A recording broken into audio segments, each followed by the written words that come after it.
Atlanta. And Nancy, we haven't seen President Biden in a week. He's clearly understands the importance of this moment, and they really do want to change the trajectory of this contest. Right. They made no bones about the fact that they were taking this seriously. He was out of sight for almost a week at Camp David with more than a dozen of his top advisors. They had a makeshift stage with podiums in an airplane hangar with his longtime lawyer, Bob Bauer, playing Trump, going on the attack, just to get comfortable with that experience. They know that there's a common fate that tends to afflict first-term presidents. When they get into that first debate, they tend to do pretty poorly, partly because they're busy, they've got a day job, they don't have that much time to prepare, but also because they get a little complacent. They say, you know, I deal with these issues every day. Why do I need to bone up? That's certainly what happened to Barack Obama back in 2012, and he had to course correct pretty quickly. They realize that that's a common pitfall, and they didn't want to fall into it this time. Complacent, I should say, or even cocky, because you are the commander-in-chief. That sometimes is an affliction that happens too when you're the president of the United States. Want to bring in Robert Costa. And Donald Trump, as usual, prepares very differently for these things. It's almost like he believes he was born to debate. Nora, I had a little bit of fun here in the spin room about an hour ago. I went around to some Trump allies and advisors, and I said, well, how's debate prep going? And they, to a T, kept saying, well, former President Trump does not prep for debates. They're sensitive about it because, to your point, former President Trump likes to cast himself as someone who's a public figure for 50 years with all of his business experience going back to the 1970s, and he's not someone who likes to act like he's ever prepping, but he is prepping for this debate. He's had informal policy conversations with senators, a lot of talk about his age, but it's really about his temperament more than his positions. That's what a lot of the deliberation behind the scenes has been about. All right, Robert Costa, thank you for your reporting as well. And coming up, our new CBS News polling will break down what voters want to hear about in tonight's debate.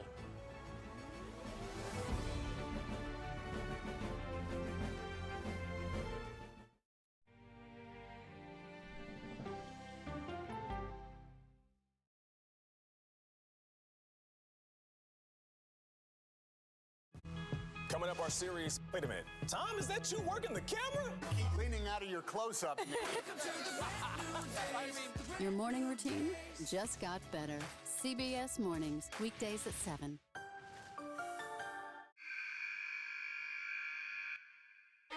I had progressively fallen deeper into the world of online sports betting. The risk is the rush. What do you think is driving the spike in popularity? I think it's legality. If it's legal, I'm going to use it. There are ways to bet when you are 18. We've created an epidemic of child gambling. You can't walk into a male dormitory in a college campus without sports betting happening. It's America's most neglected problem. I used sports betting as a way to escape, when in reality, I'm choosing self-destruction. Whatever I had left, it was gone. The purpose of the industry is to get you to play to extinction. And that means until all your money is gone.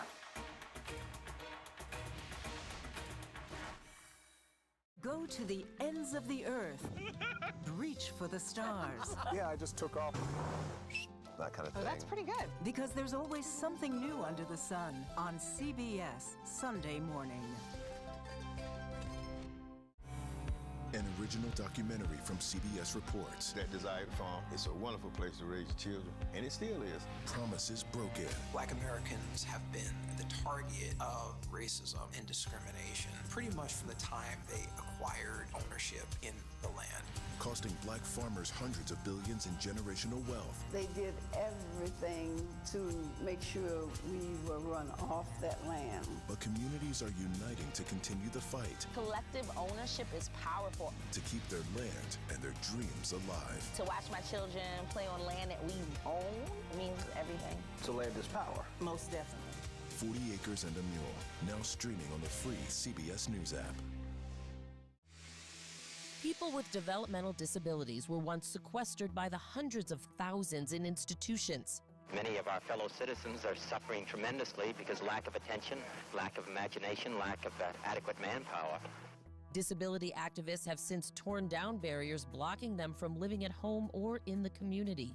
We conclude that Title II of the ADA requires states to provide community-based treatment for persons with mental disabilities. But of the 16,000 people who remain in state-operated institutions, half are in 5 states, and Illinois is one of them. I don't want to live in the institution.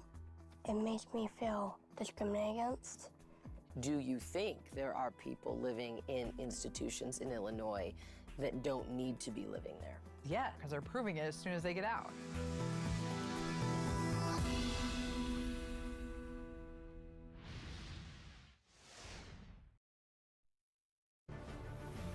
Good evening. The television and radio stations of the United States and their affiliated stations are proud to provide facilities for a discussion of issues in the current political campaign by the 2 major candidates for the presidency. Look at that. That was the first ever televised presidential debate in 1960. It was hosted by CBS with moderators from all the networks and was the last time there was no audience at a presidential debate. Welcome back to CBS News, and tonight we will hear the presidential candidates discuss the direction of America and the issues that matter most. This is arguably the most important debate since that 1960 debate, and we should note also that there's been little movement in the polls between President Biden and Donald Trump. Could this debate change the trajectory? Let's bring in our polling director, Anthony Salvanto. And I know, Anthony, you have new polling out tonight. What are we learning? I do. And one word for this race, Nora, like you said, it's close. Look, this is the national number. That's well within the margin of error. This is effectively tied. But what matters, to remind everybody, are what we call the battleground states, the closest states, the ones that will decide this. I'm going to show you a string of those. And this is just even race after even race. Arizona, Georgia, Michigan, Nevada, all states Joe Biden won last time, but we're close. North Carolina, Pennsylvania, Wisconsin. That is your story for context, but the question is why? And what do people want tonight? So watch this.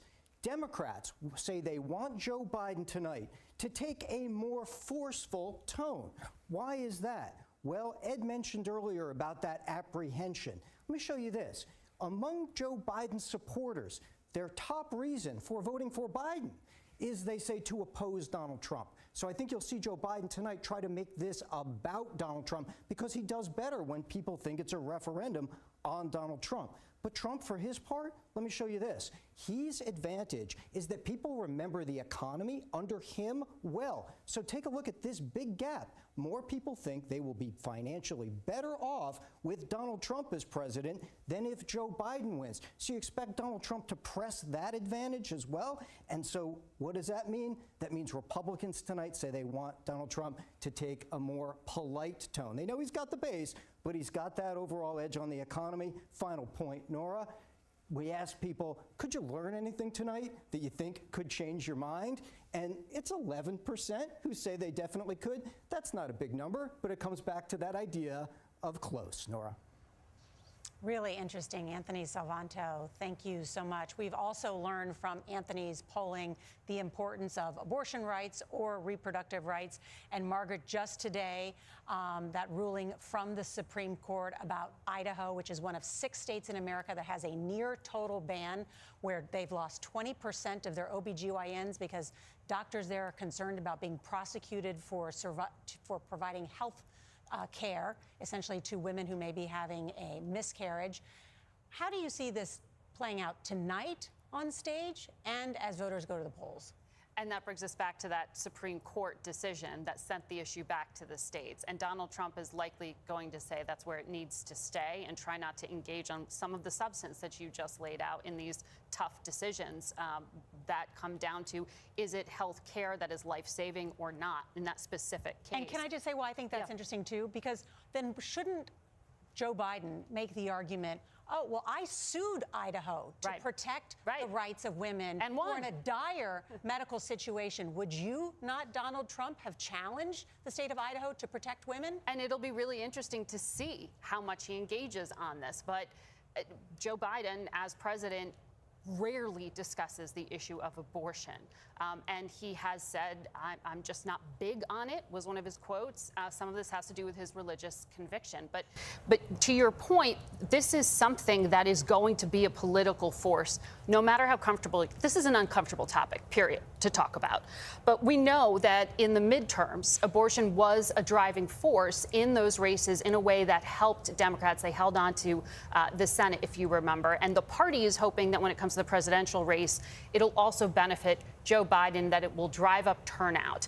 And we want to show you some graphics here. The majority of Americans, 60%, according to CBS polling, believe abortion should be legal in all or most cases. And in a tight race, that enthusiasm for an issue may be persuasive for a voter who otherwise might not be super enthusiastic about the candidate himself.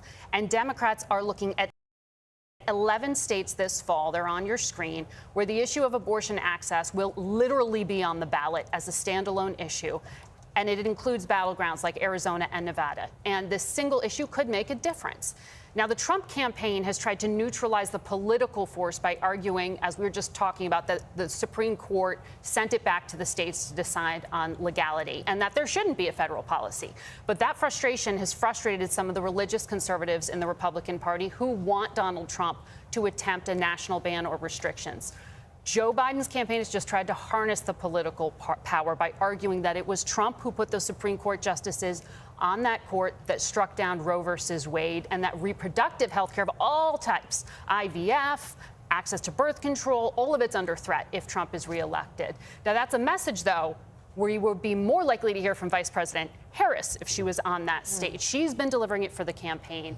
You will perhaps hear reproductive health care from Joe Biden, but he may avoid discussing abortion directly. Now, one of the things that we also see in our polling here is that abortion access, it is important as a galvanizing force, but it ranks lower than the economy, lower than inflation, lower than the border, lower than the state of democracy, and lower than guns. So it is a galvanizing force, but it is not everything here. I would say, Nora, being on the road in Arizona in the last few months, I've heard from liberal and Democratic activists in that state who see these polls that show Trump ahead, maybe 1 or 2 points, and they say, no, don't worry about it. We have more volunteers than we know what to do with, who are willing to work with us on knocking on doors and getting people to vote on the abortion issue specifically. They're turning in the petition ballot or the petition signatures next week to get that issue on the ballot officially. They expect it to pass overwhelmingly and to help drive support. And that in Arizona, in Nevada, to some extent in Florida, although the Biden campaign doesn't consider it a battleground, continue across the country confidence among Democrats that they will get the voters they need in a pinch over that issue. And you often hear, though, that people will vote with their pocketbooks, which means your money and your wallet, whether you have it, whether you don't have it, everybody wants it. That's why the economy really matters. That's one of the main issues for voters. CBS News found while wage growth outpaces inflation, it does so just barely, which is partly why people say they don't feel good about this economy, despite the numbers. Senior business and technology correspondent, there she is, Jolene Kent, joins us now. Jolene, help us understand this, because the numbers show that the economy is well, but that is not how people feel. Why is that? Yeah. Exactly. The numbers are very strong, mostly. If you take a look at what we've seen so far, if you invest in the stock market, now not everyone does, the S&P 500 is up 16% year to date. We're still sitting at these historically low unemployment numbers at about 4%. We saw the Dow closing at another 1-month high. And of course, inflation that has cooled off from its 9% peak, and we're down now at 3.3%. So overall, the numbers are strong. You've seen these hot jobs reports that we've been reporting on. And so all of the numbers seem to point to things going in the right direction, but not everyone's feeling that when you just dig a little bit deeper, Gail. So do you think that the Biden administration needs to do a better job on its messaging? Because they certainly tell us that, but people still don't get that message. Yeah, it's interesting. I spoke to Yeah, I spoke to a voter in Minnesota today, an independent voter who's really on the fence. She voted for Obama in 2008, and she voted for Trump in 2020. And she basically says for her, it comes down to how much she's paying at the grocery store, among other issues. The economy is really important. So if you take a look at our Money Watch price tracker, you can see why she's feeling that pinch. She's got 4 kids. She lives in Plymouth, Minnesota. A dozen eggs, double the price compared to pre-pandemic levels. Of course, that was when President Trump was in office. A loaf of bread up 50%, a pound of coffee up 40%. Gas, of course, you feel that, up 30%. Now, when you look back at just President Biden's term in office so far, inflation is indeed up 20%. And that's where we see, even though wage growth does outpace inflation, it's not by very much. And then if you pivot and you take a look at the housing market, overall housing prices far outpace wage growth. That's where people are feeling a lot of frustration as well. They want to buy a house, interest rates continue to be high, and you've got maybe one rate cut on the table from the Fed. We'll see. All right, Jolene, thank you very much. And while we're at it, the cost of batteries are up too. I was at the CVS AAA batteries, they're up. It's a little annoying. I know. We eat a lot of eggs in my house because I have 3 teenagers, so I've noticed that as well, Gil. All right. When we come back, we'll look at what lessons the candidates may have learned from that last presidential debate. Remember those debates in 2020? They were hot. You're watching CBS News.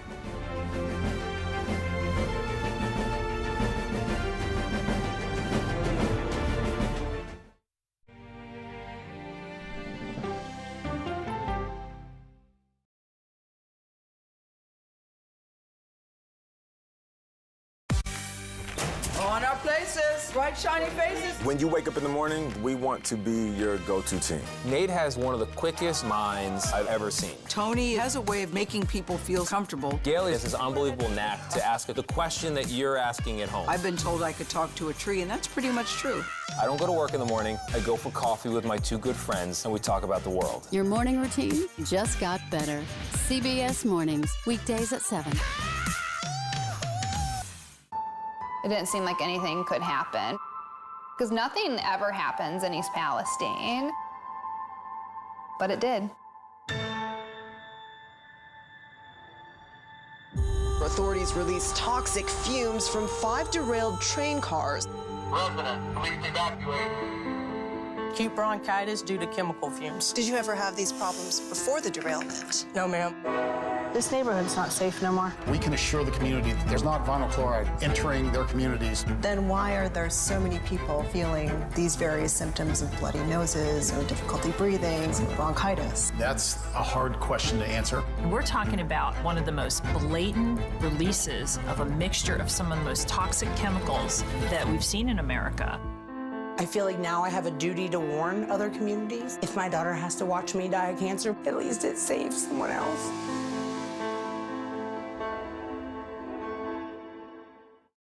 This case. It's like a screenplay, something straight out of Hollywood. But it's not fiction. It's 48 hours. Human remains found this week. 4 families shattered. There's no physical evidence. The mystery would haunt investigators for years. There's some questions that have to be asked and need to be answered. Like a John Grisham novel. A gripping true crime original. 48 hours. Now streaming on the free CBS News app. Stories that inform. You can be really old at 60, and you can be really young at 85. Inspire. How do we unlock the power within ourselves to be who we want to be? And brighten your day. The best part of fame is making people feel good. Always send the people home happy. Make every day a little more like Sunday morning. Here comes the sun. Stream now on the free CBS News app. Hello, everyone, and welcome to our Dragon capsule here in space. Sightseers in space, the thrill of a lifetime. Seeing the Earth from space, it was so exhilarating. But the risks that come with the territory. There have been 4 fatal accidents. That's a 1% fatal accident rate. Might make you look before you launch. If you had 1 out of 100 airplanes falling out of the sky, we'd have a public crisis. Space tourism, now streaming on the free CBS News app.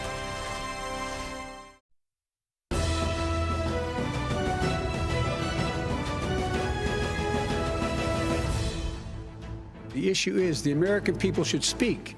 You should go out and vote. You're in voting now. Vote and let your senators know how strongly you feel. Vote now. You're going to pack the Make court? sure you, in fact, let people know you're a senator. I'm not going to answer the question Why would you answer that because question? the question is Justice, radical left. Will you shut up, man? Listen, who is on your list, Joe? Who's on your list? Gentlemen, I think this is so unprecedented. He's going to pack the court. I'm not going to give a list. We have ended this segment. We're going to move on to the second segment. That was really a productive segment, wasn't it? Keep yapping, man. The people understand, Joe. They sure 47 years you've done nothing. They understand. All right. Remember that debate and all the interruptions? That was the first time that they debated. That was September 29th, 2020. Let's talk about the lessons from that debate for this rematch. John Dickerson, well, clearly the microphone is going to change things tonight, so there won't be as many interruptions. That will change things. It's questionable about what Donald Trump learned. We know, well, those of us who covered the Trump presidency, is that there were often moments where his aides, his family went to him, said, you know, you got to tone it down. You've got to be more presidential. And it would stick for very short periods of time. But his gut is something he believes in. Aides have variously talked about his times at rallies as creating a sense of giving him oxygen. He wants to be that person. That person was the one interrupting Joe Biden. The problem for Trump in that debate was that people thought, and the polling showed this, we don't want 4 more years of that in our living room. Joe Biden was there as a representative of returning to the norms of the presidency. We'll see how and if any of those lessons conveyed to tonight. Because people thought, oh my gosh, it's the pandemic. Life is too chaotic. I kind of like this Joe Biden. He seems more calming than Donald Trump. Those were the stylistic, at least, differences. There was a lot more, obviously, but that's what I'm saying, that debate and the chaoticness of it, I think, probably stuck with people. And as I recall, Nora, at the time when he said, because we're all raised in houses where your parents tell you, do not tell anyone to shut up. At the time when he said shut up, I think most people actually understood why he felt that, because he was so exasperated trying to get a word in edgewise. I'd be curious to know where in the debate that moment came. I don't remember it as we sit here today. It was about halfway through. It was halfway through. And even in the room, because we were up in the rafters watching this whole thing, you could just feel it in the room. Everyone was just like, oh gosh, is this what it's going to be like, you know, when they meet again? The fact that the microphone is muted, first of all, we've all heard from people, sources, friends, family, how excited they are that they're finally implementing that rule. Who do you think how that does benefits? that change? I don't know. You don't. And I really wonder if either of them has practiced for that phenomenon, because our friends at CNN pointed out yesterday how it's going to work. And if it goes as they say it will, you literally will see lips moving, but you will not be able to hear them. So do they practice facial expressions? Do they, you know, scoff, or do they just stand there and shake their head? No, it's not true. They're going to have to wait their turn. And that changes the dynamic in all these things, because what do we always seize on? It's those moments of friction. And that is the theater, and that is about the impression. And if you remember, in that period in time back in 2020, Joe Biden was running on this argument of competence in the midst of chaos, restoring order. I mean, we didn't have a vaccine then. We were in the midst of this pandemic that had upended our lives, and that's what's so interesting about Anthony's polling about the economy and people remembering it fondly under Donald Trump, forgetting he was the one who shut down the economy because of what was happening. But I think in our polling, one of the things that's so interesting, Ed, is when we talk about the seriousness of the issues facing the country now, and we are only hearing the theater, we haven't heard, when you look at the polling, 75% of voters say Trump should explain his plans for the future. 69% say Biden should. That implies they haven't heard the affirmative argument for the future of the country. We haven't heard it from either of them. Well, in fact, the studies have been done by even conservative-leaning economists that Trump's plan to expand tariffs would actually lead to an increase in inflation, correct? Yes. And so that is something that hasn't, that sort of sharp policy debate that I think that voters are craving.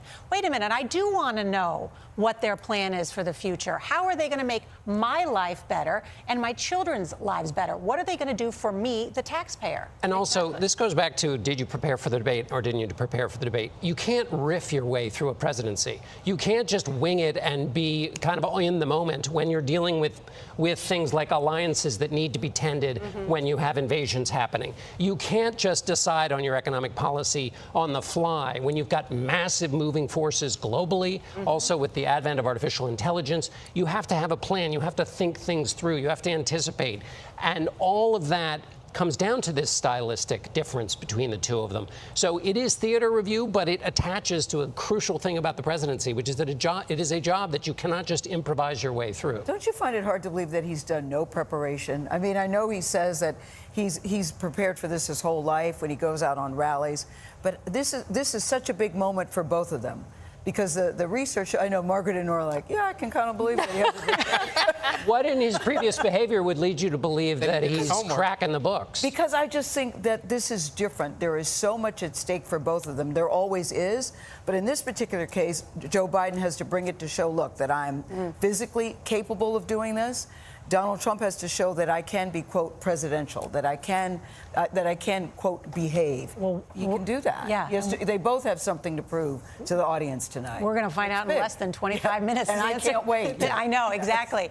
And when we come back, we're going to talk about these key battleground states, how each campaign thinks they can achieve victory in the race to 270 electoral votes. Remember, that's what it's about, these 7 battleground states. We'll talk about it. You're watching CBS News.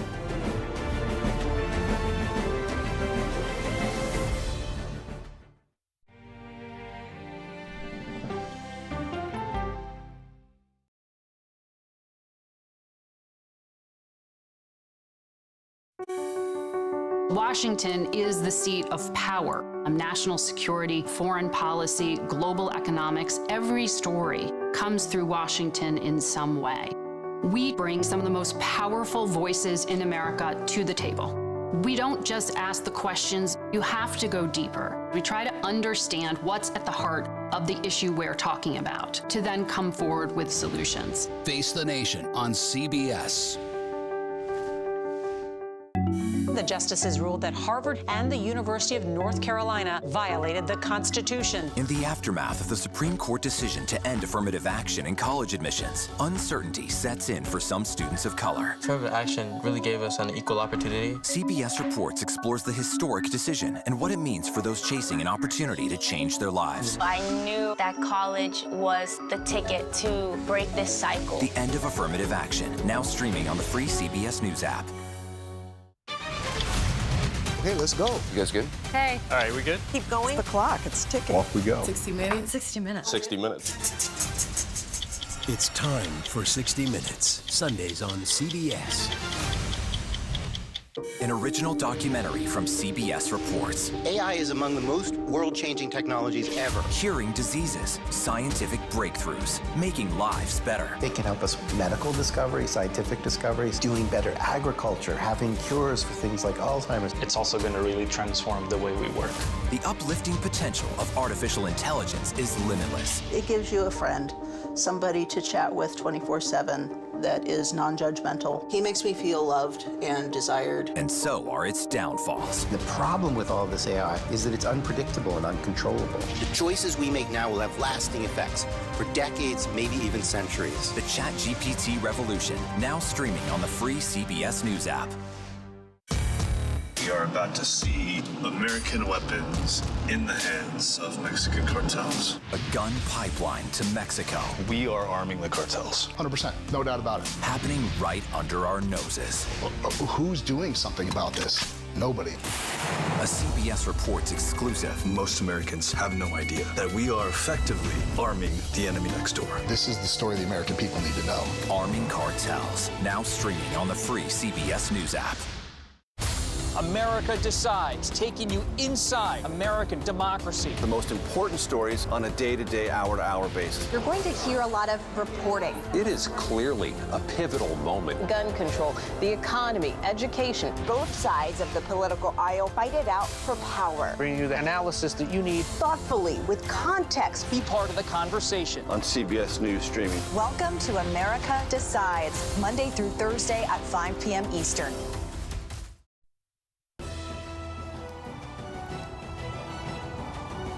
Welcome back to Debate Night coverage here on CBS. We are just moments away from that debate, and we're learning President Biden has just arrived at the debate site.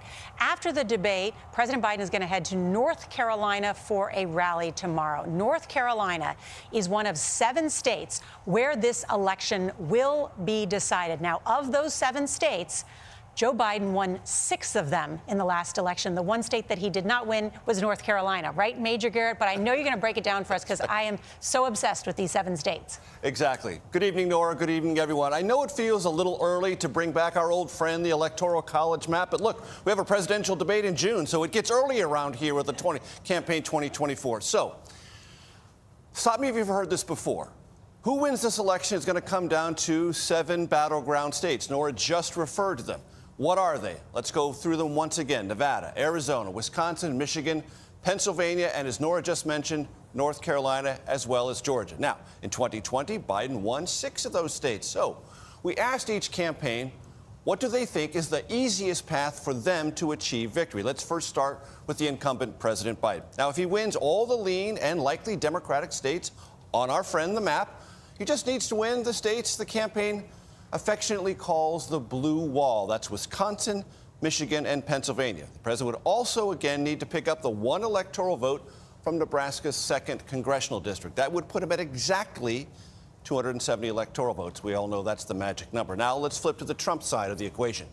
If he wins all the lean and likely Republican states he won 4 years ago, the campaign feels their clearest path to victory: hold North Carolina, which he won in 2020, and then flip battleground states Georgia and Pennsylvania. That would bring Trump right to 270. Of course, we all know the easiest path to victory is not always how elections play out, so here's at least one more scenario.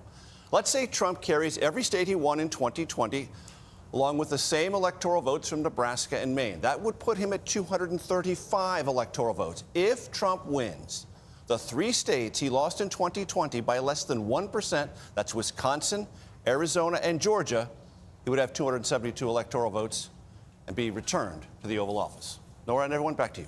All right, Major. Thank you. Gail? Thank you, Major. We are joined now by CBS News political contributors, Democratic strategist Joel Payne and Republican strategist Terry Sullivan. Guys, good to see you both. Hey there, hello, Gail. hello. Hello. Joel, we're going to start with you. What do you think Biden needs to do tonight to win this debate? Well, I think, Gail, there are 2 C's: contrast and consolidation. The president needs to focus on consolidating his base. It's something that Donald Trump has been able to do more effectively to this point. Joe Biden needs to focus on bringing home those core Democratic constituencies that have waned a bit in public opinion polls. And I think focusing on abortion, focusing on democracy, I think he'll hope to accomplish that, and accomplish that with contrast, showing that this is a race between 2 very different presidents with 2 very different visions of America. And I think if Joe Biden is able to put that forward, he and his campaign will feel very confident that they have a successful night tonight. We'll see. You know, Terry, listen, Donald Trump could almost say the exact same thing. What does a win look like for him tonight? You know, in my experience, Gail, of prepping candidates for these debates is you've got both a strategic goal and a tactical goal. And the tactical goal is to have that viral breakout moment, that soundbite. And that's really important. Whatever the message is, that you have these moments that are concise and get played over and over again for days after the debate. Strategically, Trump needs to make this about the issues that voters care about and that he's leading on, like the economy, inflation, crime, the securing the border. Those are the issues that he's really, winning on at the moment, and that voters care about the most, and prosecute the case against Joe Biden for doing a poor job on those issues. And I think he can do that. Terry, I think you're so right about a viral moment, because for people that don't watch the whole debate like we intend to do, what they rely on are those clips that they see on the news the very next day. Thank you both. All right, ahead, we'll give you a sneak peek into how we plan to fact-check the candidates.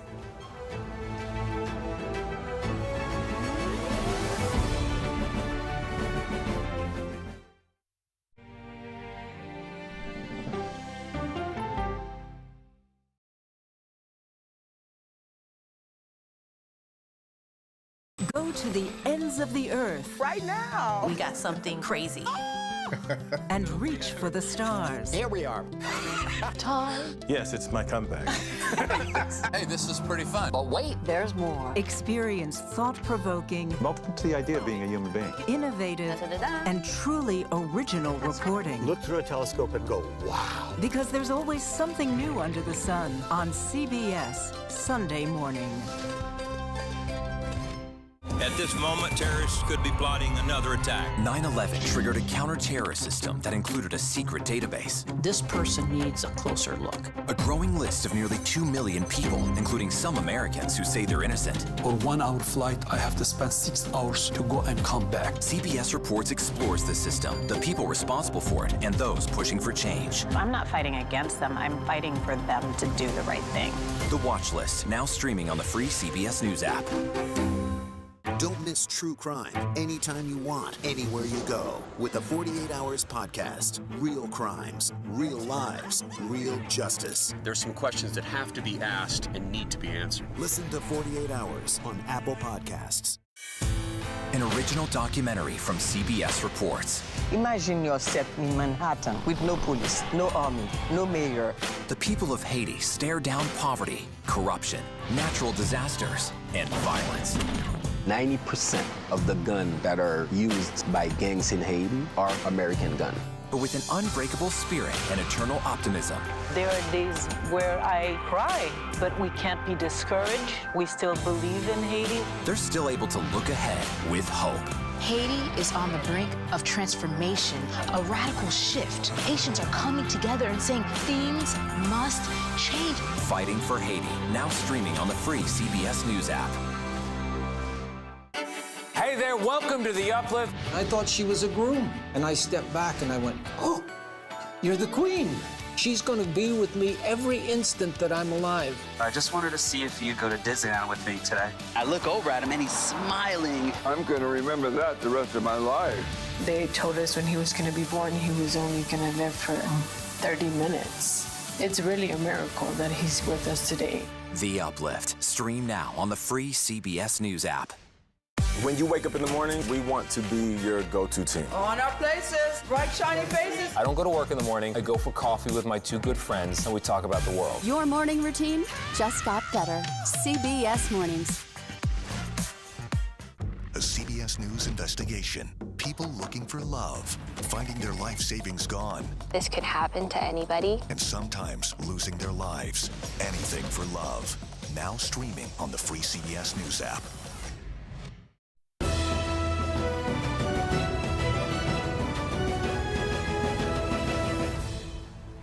You're looking at Atlanta, and we are just minutes away from the first presidential debate. A lot will happen on the stage there, and our team here will fact-check what the candidates say. Chief Washington correspondent Major Garrett is leading that effort. Major, I think it's going to be a busy night for you. It's going to be a busy night. Look, the campaigns and the candidates will fact-check themselves. But we have a team of journalists that we have built here at CBS, not for just this debate, Nora, but for the entire campaign and for everything that falls into the disinformation, misinformation space. Forensic journalists, data journalists who will do this work 7 days a week from now until forever, basically.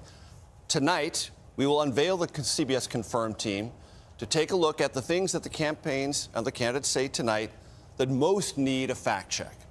Either there's missing context or it's a complete falsehood. We will explain all of that and, not just tonight, but throughout this process with the CBS Confirmed team, show our work. How did we reach the conclusion to verify something is true or identify it as something false or something in between? We'll not only explain the verdict we've reached, but how we got there. That's excellent. I think we're all looking forward to that. It's such an important element of what we do is fact-checking this. I also just think about having covered so many presidential contests, we usually have the candidates lay out big pieces of policy, like their tax plan or their health plan, or in the case of Trump, who has talked about a lot of things that he was going to unveil. It just hasn't happened. There's no big policy discussion. Think about how much we used to talk about health care. I mean, in the Obama years. And it was a constant, and then in the Democratic primary, I mean, one of the things is that ideas weren't really debated in the Republican primary because the major candidate didn't participate. So we haven't had debate, policy debates have kind of died out over the last several cycles, but it really now is threadbare. And that's one of the challenges for the moderators tonight, which is to get them to do more than just give kind of a top line, but in fact articulate what and how their policies work. And you got some pretty hefty. We've seen anything like this before either. That's because there are two presidents. Yes, because there are two presidents, and because there seemed to be such dissatisfaction with both candidates on both sides. I also find that very fascinating, that both sides say, I'm not happy with my choices. I think back to the debate that y'all moderated in early 2020. What was one of the biggest headlines coming out of that night? Well, that was like herding cats. That was very difficult. The big headline was Joe Biden made a policy pledge, right? Yes. I will nominate a black woman to the Supreme Court, and I will make that happen on my first choice. That was a new policy thing. It was a headline. It was something he could run on the rest of the time. What's to say one of them doesn't do that tonight and suggest something meaty and somewhat policy-driven that drives headlines? Who might that be, Ed? Who would propose that? Yes. I mean, either of them could do it. No, who might that be that you think would create a headline? Because I think debates are about messaging and they're about moments. It's what Terry said. Somebody is going to try to make a moment, whether deliberately, in a good way, or inadvertently. But somebody wants a moment. But we'll stay grounded and knowing that actually they're not defined by what they do in these 90 minutes. They have huge, long records. Yes. Promises made in the evening. We have a record against which we can check them, whether they're just blowing smoke or whether they've put together a team and a vision to execute that idea.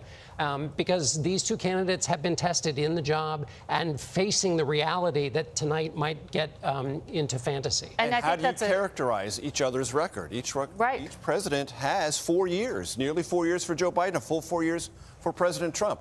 And if they wade into that and they mischaracterize that, we will be there to describe what is or isn't true. What we see in our polling so often, though, is the short memories Americans have. Sure. And so it's not just fact-checking, it's reminding people that when they tried to recast Donald Trump as Ronald Reagan, peace through strength, well, actually, he tried to pull troops out of Germany, South Korea, and Japan. That it is not about America fighting wars now, as Donald Trump will say. America's not actively involved in wars. We're just in such a different information space, and I think that's what's fascinating about what you're doing here, Major, where we are not just fact-checking and elevating truth. We have to actively bring down untruth and tell you, no, this is wrong, this is why it's wrong, because that eco-space out there is spreading these untruths in ways, in outlets other than ours. We are moments away from this debate. Let's get a quick check-in with Nancy Cordes and Robert Costa there in Atlanta. Nancy? Nora, the president is going to want to talk about a range of issues tonight: reproductive rights, taxes, the economy. But first and foremost, he wants to make the case that Donald Trump is too dangerous to allow back into the Oval Office. He'll say he's now a convicted felon, that he inspired the January 6th insurrectionists, that he admires dictators, that he's under indictment here in Georgia in this very county, Fulton County. That is the overarching case that he's looking to make in the next 90 minutes. Nancy Cordes, thank you. Robert Costa, you are there in the spin room as well. Final thoughts. I just was speaking to some Trump campaign advisors, and they said this is all about former President Trump trying to win over those Nikki Haley Republicans. He's already got his base, but can his temperament tonight, his personality, his answers on really important policy issues, can it convince independents, traditional Republicans, those who have skepticism about him, to give him another shot, a full look?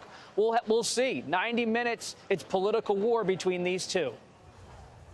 Robert Costa, thank you very much. And, you know, I'm anxiously awaiting what's going to happen, because I do feel like this is going to be not only a clash of personality, but hopefully a clash of ideas about not only their own records, but what they'll do in the future. And, you know, Nora, one of the things that comes back to me again and again is how serious the issues are that are facing the country right now.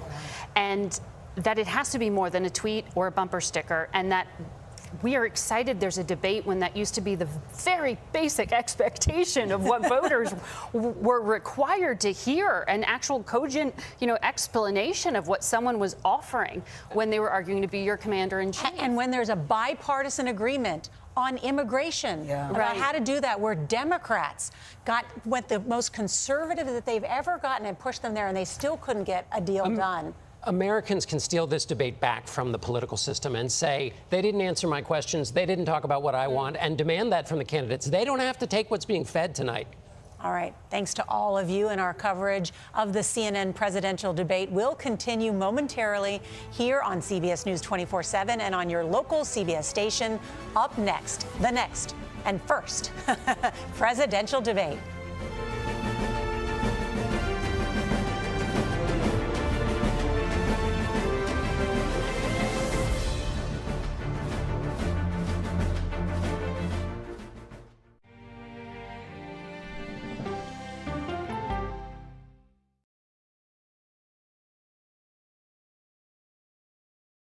Okay, so let's just start at the beginning. Well, let me start with this. What is at stake here? What is the answer then? Do you know why? You want me to just keep going? Is that a good thing or a bad thing? Were there death threats? How is this possible? What's wrong with that argument? Are you saying they lied? Have you told the government that? Why won't you say the word crisis? You're not answering my question. This really Is that scary? Does that make sense? What do you mean? What does that mean in Did any of that make What sense? have you learned? What's your response? What happened? Why? It's time for the CBS News Original 60 Minutes, Sunday on CBS and streaming on Paramount Plus. There is no more room in our city. New York City is receiving record numbers of migrants. Today, we're going to have more than 500 adults and children come through that door. Tensions rise as shelters reach max capacity. We don't have to take care of them. CBS Reports goes inside a crisis cities and families are facing as they fight to survive. The United States still has a glimmer of hope for people to come here. Fighting for a future. Now streaming on the free CBS News app. On Face the Nation, the way to learn is to listen. We may have a recession. Listening to how someone explains themselves is so key to understanding their perspective. An original documentary from CBS Reports. Since you started La Soup in 2014, do you have any sense as to how much food you've rescued from the landfill? We've rescued 4.5 million pounds. I can't even fathom how much food that is. And that's one little person in one little city in America. We're going to call this chicken piccata. We did 450 of these meals today. This is the exact dish That you and we I are going to just- have. Yep. Oh, really good. Is it good? Mm-hmm. Having a plan of how to keep people fed should be in every single city. So if we eliminated food waste, could we eliminate hunger? Yes. Eating Trash, now streaming on the free CBS News app. America Decides, taking you inside American democracy. The most important stories on a day-to-day, hour-to-hour basis. You're going to hear a lot of reporting. It is clearly a pivotal moment. Gun control, the economy, education. Both sides of the political aisle fight it out for power. Bringing you the analysis that you need. Thoughtfully, with context. Be part of the conversation. On CBS News streaming. Welcome to America Decides. When people say who's first to get in the morning, that would be me. Morning news matters because it sets the tone for your day, and it's a way of getting you started. Day to day, that first draft of history, it happens right here. We're going to uplift you. We're going to send you out your way. We'll take you places. We teach you new things. And we make you feel like, you know, it's not all bad. People say to me, you always seem to be having a good time. And you know what? You're right. Your morning routine just got better. CBS Mornings, weekdays at 7. Stakes in this election couldn't be higher. November 5th will be the most important day in the history of our country. This is a CBS News special, America Decides, the first presidential debate. Now reporting, Norah O'Donnell. Good evening. We are just moments away from one of the most consequential events of this presidential campaign. President Biden and former President Trump face off in the first debate of the general election, the two meeting for the first time since 2020. They will outline their contrasting visions for America. This is also a chance for you, the voters, to judge the candidates in one of the only face-to-face confrontations before the election. Our CBS News team will be back after the debate for analysis and fact-checking. Now to Atlanta for the first presidential debate hosted by CNN. Highest office. Each will make his case to the American people with just over 4 months until Election Day. Good evening. I'm Dana Bash, anchor of CNN's Inside Politics and co-anchor of State of the Union. I'm Jake Tapper, anchor of CNN's The Lead and co-anchor of State of the Union. Dana and I will co-moderate this evening. Our job is to facilitate a debate between the two candidates tonight.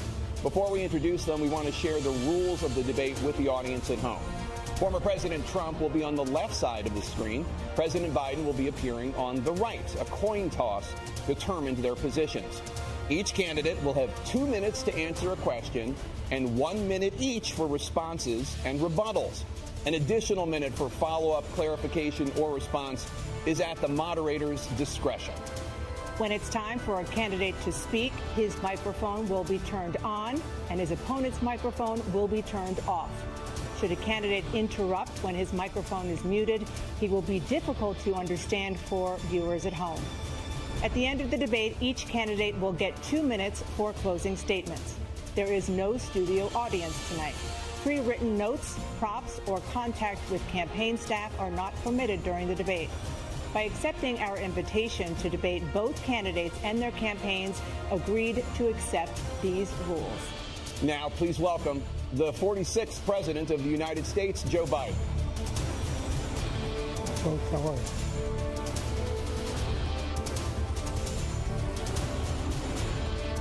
Great to be here. Thank you. And please welcome the 45th President of the United States, Donald Trump.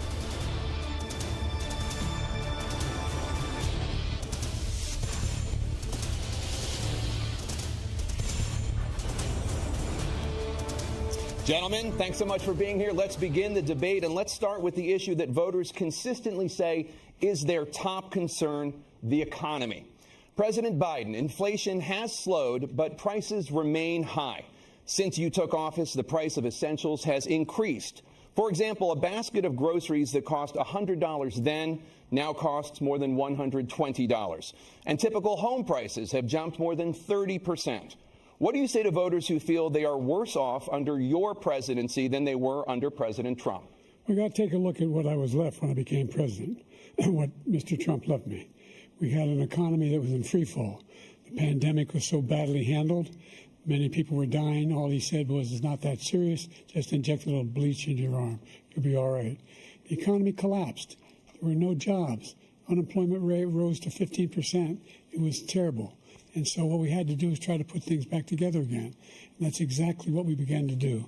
We created 15,000 new jobs. We brought out the position where we have 800,000 new manufacturing jobs. But there's more to be done.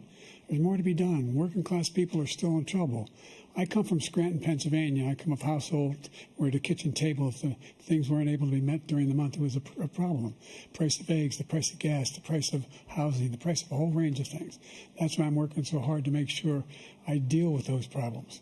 And we're going to make sure that we reduce the price of housing. We're going to make sure we build 2 million new units. We're going to make sure we cap rents so corporate greed can't take over. The combination, what I was left with in corporate greed, is the reason why we're in this problem right now. In addition to that, we're in a situation where if you take a look at all that was done in his administration, he didn't do much at all. By the time he left, things were in chaos, literally chaos. And so we put things back together. We created, I said, those jobs. We make sure we had a situation where we brought down the price of prescription drugs, which is a major issue for many people, to $15 for an insulin shot as opposed to $400. No senior has to pay more than $200 for any drug, all the drugs they can include beginning next year. And the situation is and we're going to make that available to everybody, to all Americans. So we're working to bring down the price around the kitchen table, and that's what we're going to get done. Thank you. President Trump? We have the greatest economy in the history of our country. We have never done so well. Everybody was amazed by it. Other countries were copying us. We got hit with COVID, and when we did, we spent the money necessary so we wouldn't end up in a Great Depression, the likes of which we had in 1929. By the time we finished, so we did a great job. We got a lot of credit for the economy, a lot of credit for the military, and no wars, and so many other things. Everything was rocking good. But the thing we never got the credit for, and we should have, is getting us out of that COVID mess. He created mandates that was a disaster for our country. But other than that, we had given them back a a country where the stock market actually was higher than pre-COVID, and nobody thought that was even possible. The only jobs he created are for illegal immigrants and bounce-back jobs, a bounce-back from the COVID. He has not done a good job. He's done a poor job, and inflation's killing our country. It is absolutely killing us. Thank you. President Biden? Well, look, the greatest economy in the world, he's the only one who thinks that, I think. I don't know anybody else who thinks he had the greatest economy in the world. And, you know, the fact of the matter is that we found ourselves in a situation where his economy, he rewarded the wealthy. He had the largest tax cut in American history, $2 trillion. He raised a deficit larger than any president has in any one term. He's the only president other than Herbert Hoover who's lost more jobs than he had when he began, since Herbert Hoover. The idea that he did something that was significant. And the military, you know, when he was president, they were still killing people in Afghanistan. He didn't do anything about that.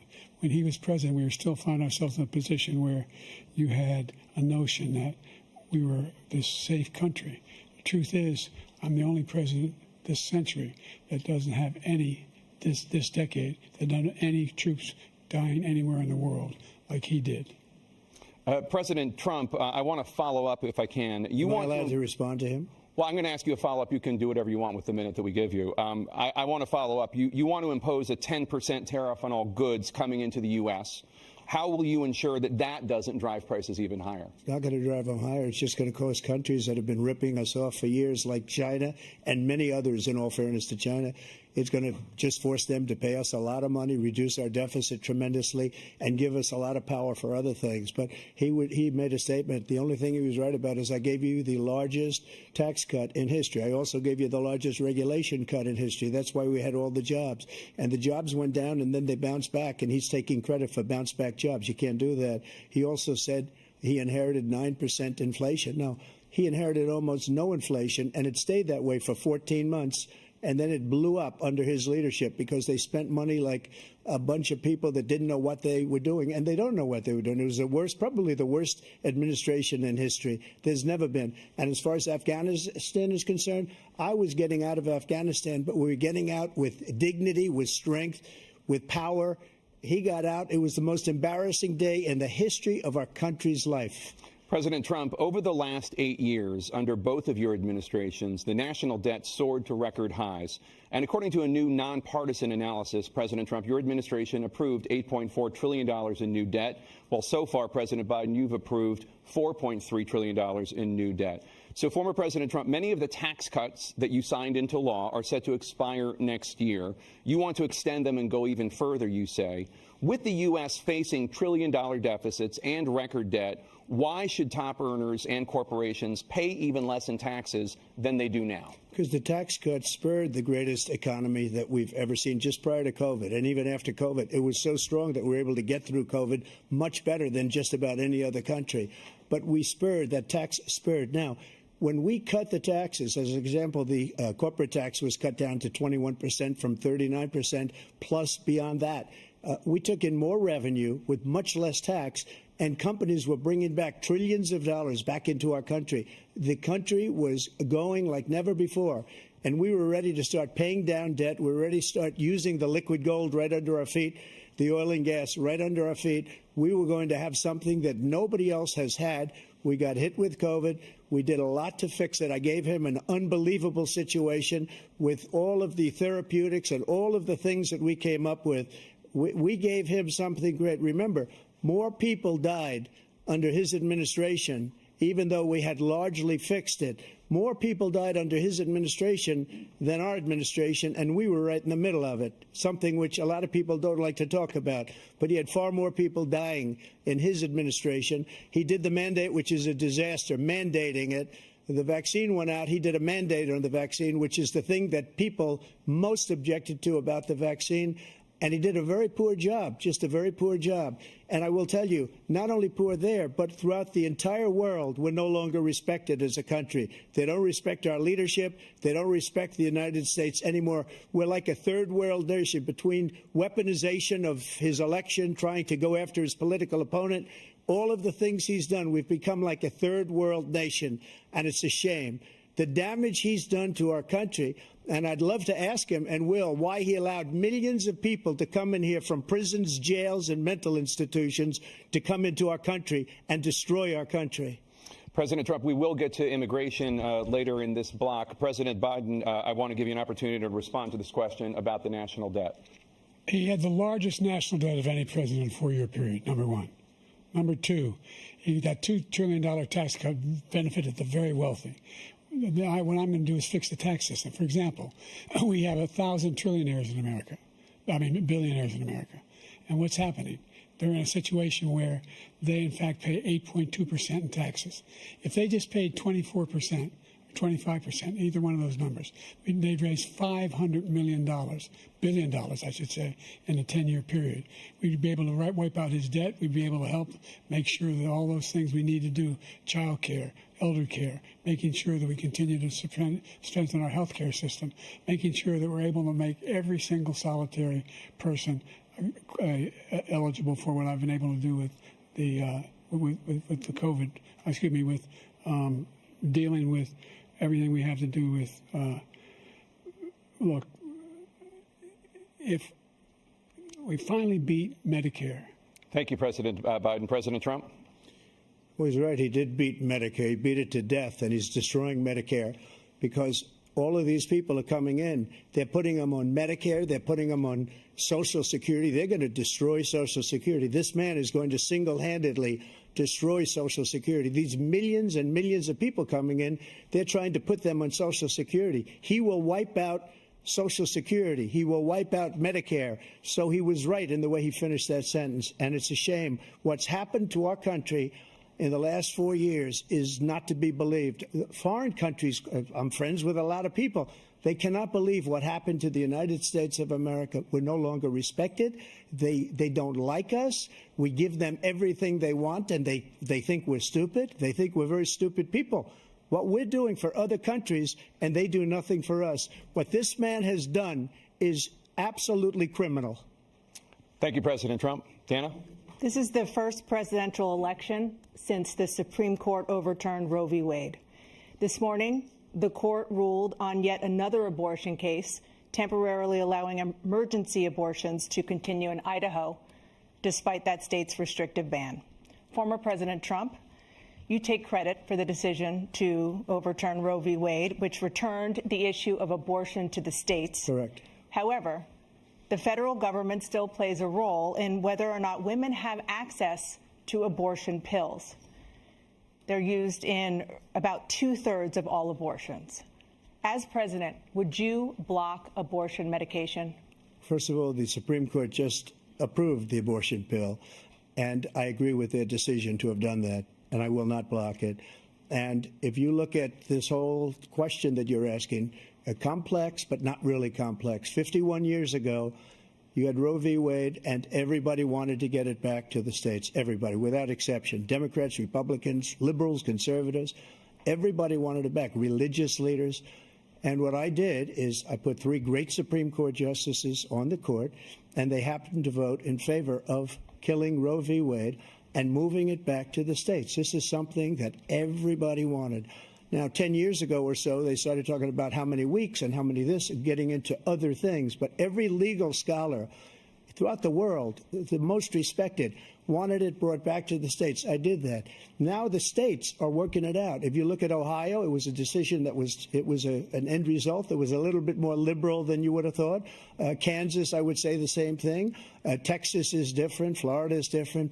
But they're all making their own decisions right now. And right now, the states control it. That's the vote of the people. Like Ronald Reagan, I believe in the exceptions. I am a person that believes. And frankly, I think it's important to believe in the exceptions. Some people, you have to follow your heart. Some people don't believe in that. But I believe in the exceptions for rape, incest, and the life of the mother. I think it's very important. Some people don't. Follow your heart. But you have to get elected also. And because that has to do with other things. You got to get elected. The problem they have is they're radical because they will take the life of a child in the 8th month, the 9th month, and even after birth. After birth, if you look at the former governor of Virginia, he was willing to do this. He said, we'll put the baby aside and we'll determine what we do with the baby, meaning we'll kill the baby. What happened is we brought it back to the states, and the country is now coming together on this issue. It's been a great thing. Thank you. President Biden? It's been a terrible thing, what you've done. The fact is that the vast majority of constitutional scholars supported Roe when it was decided. Supported Roe. And that's this idea that they were all against it is just ridiculous. And this is the guy who says the state should be able to have it. We're in a state where in 6 weeks, you don't even know whether you're pregnant or not, but you cannot see a doctor, and have him decide on what your circumstances are, whether you need help. The idea that states are able to do this is a little like saying we're going to turn civil rights back to the states, let each state have a different rule. Look, there's so many young women who have been, including a young woman who just was murdered, and he went to the funeral.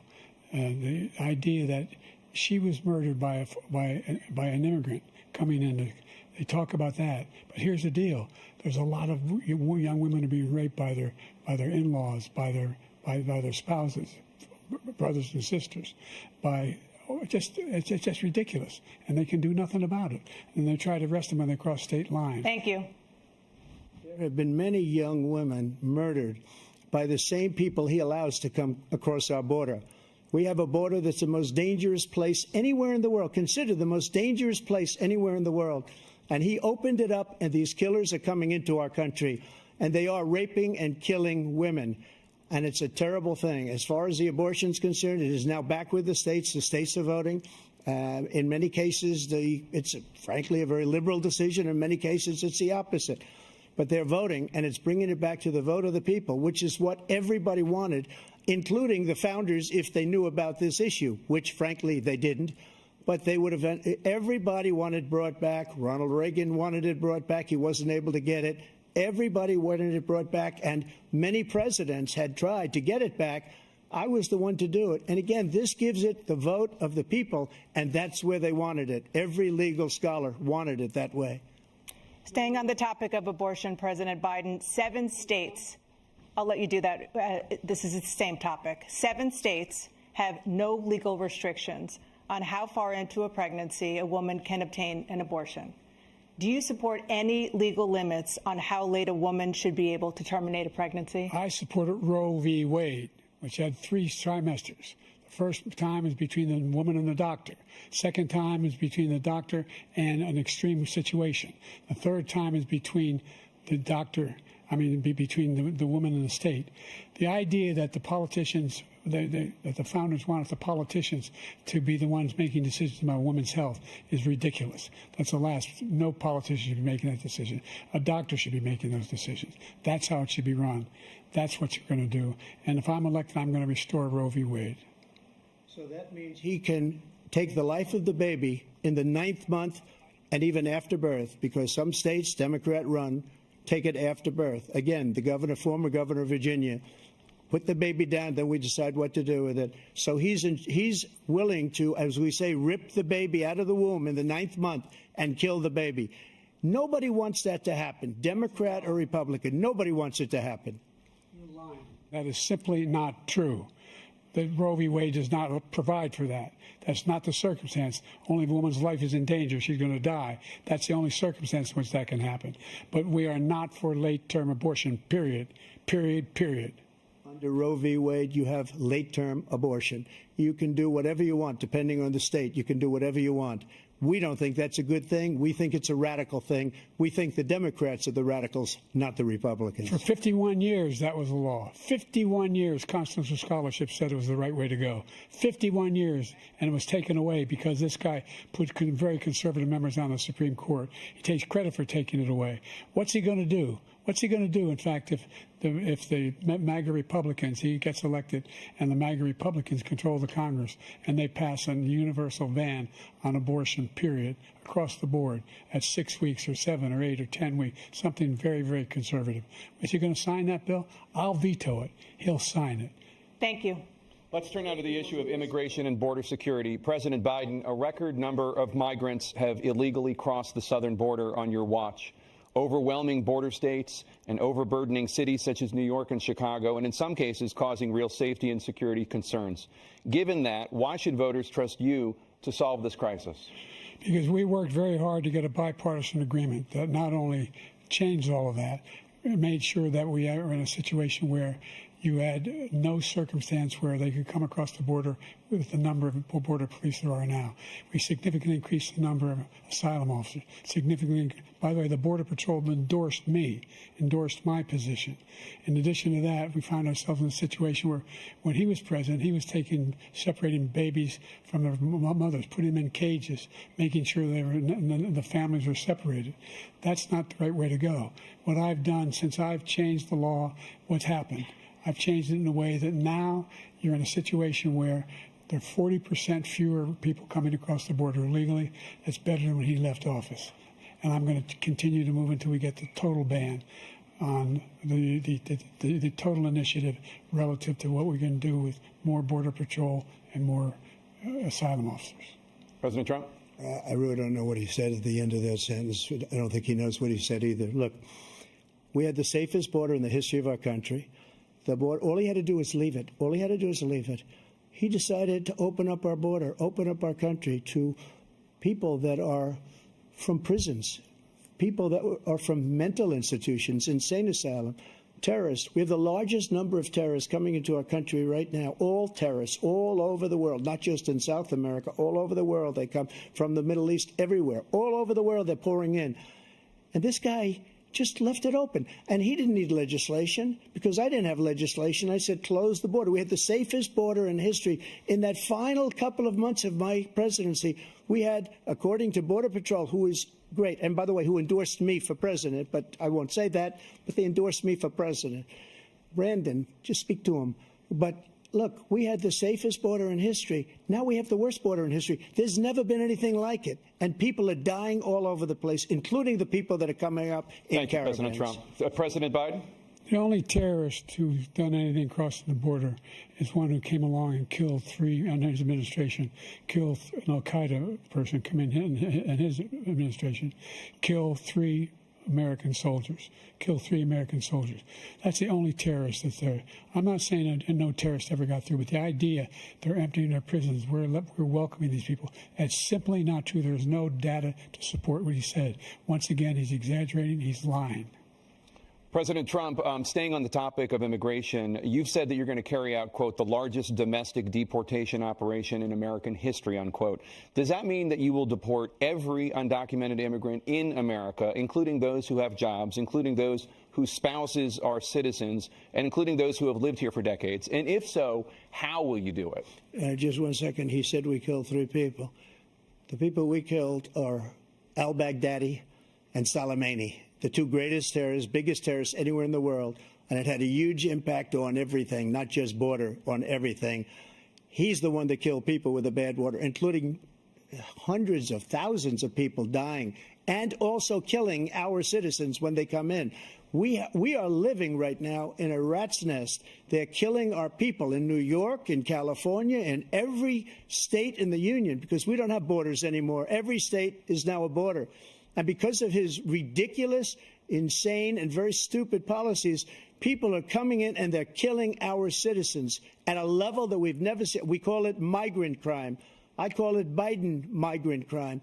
They're killing our citizens at a level that we've never seen before. And you're reading it like these 3 incredible young girls over the last few days. One of them, I just spoke to the mother, and they just had the funeral for this girl, 12 years old. This is horrible what's taken place. What's taken place in our country, we're literally an uncivilized country now. He doesn't want it to be. He just doesn't know. He opened the borders. Nobody's ever seen anything like. And we have to get a lot of these people out, and we have to get them out fast because they're going to destroy our country. Just take a look at where they're living. They're living in luxury hotels in New York City and other places. Our veterans are on the street. They're dying because he doesn't care about our veterans. He doesn't care. He doesn't like the military at all, and he doesn't care about our veterans. Nobody been worse. I had the highest approval rating for veterans taking care of the VA. He has the worst. He's gotten rid of all the things that I approved, choice that I got through Congress, all of the different things I approved, they abandoned. We had by far the highest, and now it's down in less than half because he's done all these great things that we did. And I think he did it just because I approved it, which is crazy. But he has killed so many people at our border by allowing all of these people to come in. And it's a very sad day in America. President Biden, you have the mic. Every single thing he said is a lie. every single one. For example, veterans are a hell of a lot better off since I passed the PACT Act. 1 million of them now have insurance, and their families have it. Their families have it because what happened, whether it was Agent Orange or burn pits, they're all being covered now. And his group opposed that. We're also in a situation where we have great respect for veterans. My son spent a year in Iraq, living right next to one of those burn pits, came back with stage 4 glioblastoma. I was recently in France for D-Day, and I spoke all about those heroes that died. I went to the World War I cemetery he refused to go to. He was standing with his 4-star general, and he told me, he said, I don't want to go in there because they're a bunch of losers and suckers. My son was not a loser, was not a sucker. You're the sucker. You're the loser. President Trump? First of all, that was a made-up quote, suckers and losers. They made it up. It was in a third-rate magazine that's failing, like many of these magazines. He made that up. He put it in commercials. We've notified him. We had 19 people that said I didn't say it. And think of this.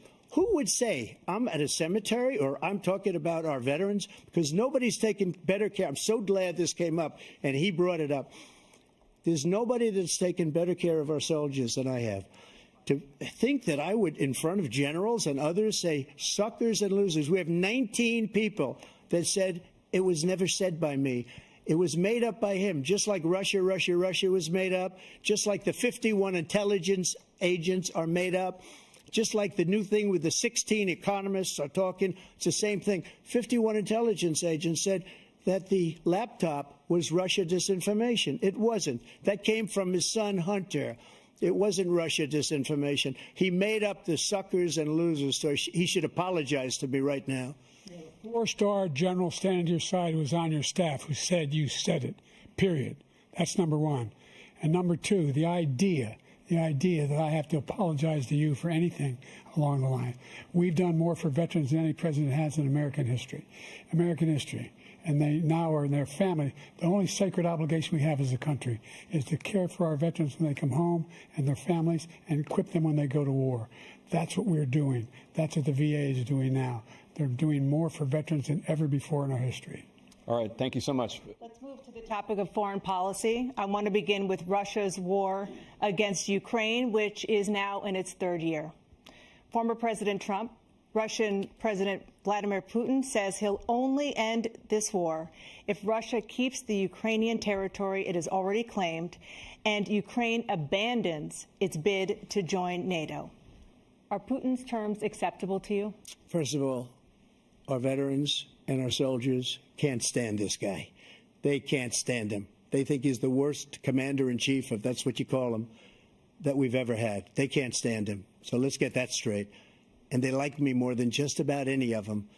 And that's based on every single bit of information. As far as Russia and Ukraine, if we had a real president, a president that knew, that was respected by Putin, he would have never invaded Ukraine.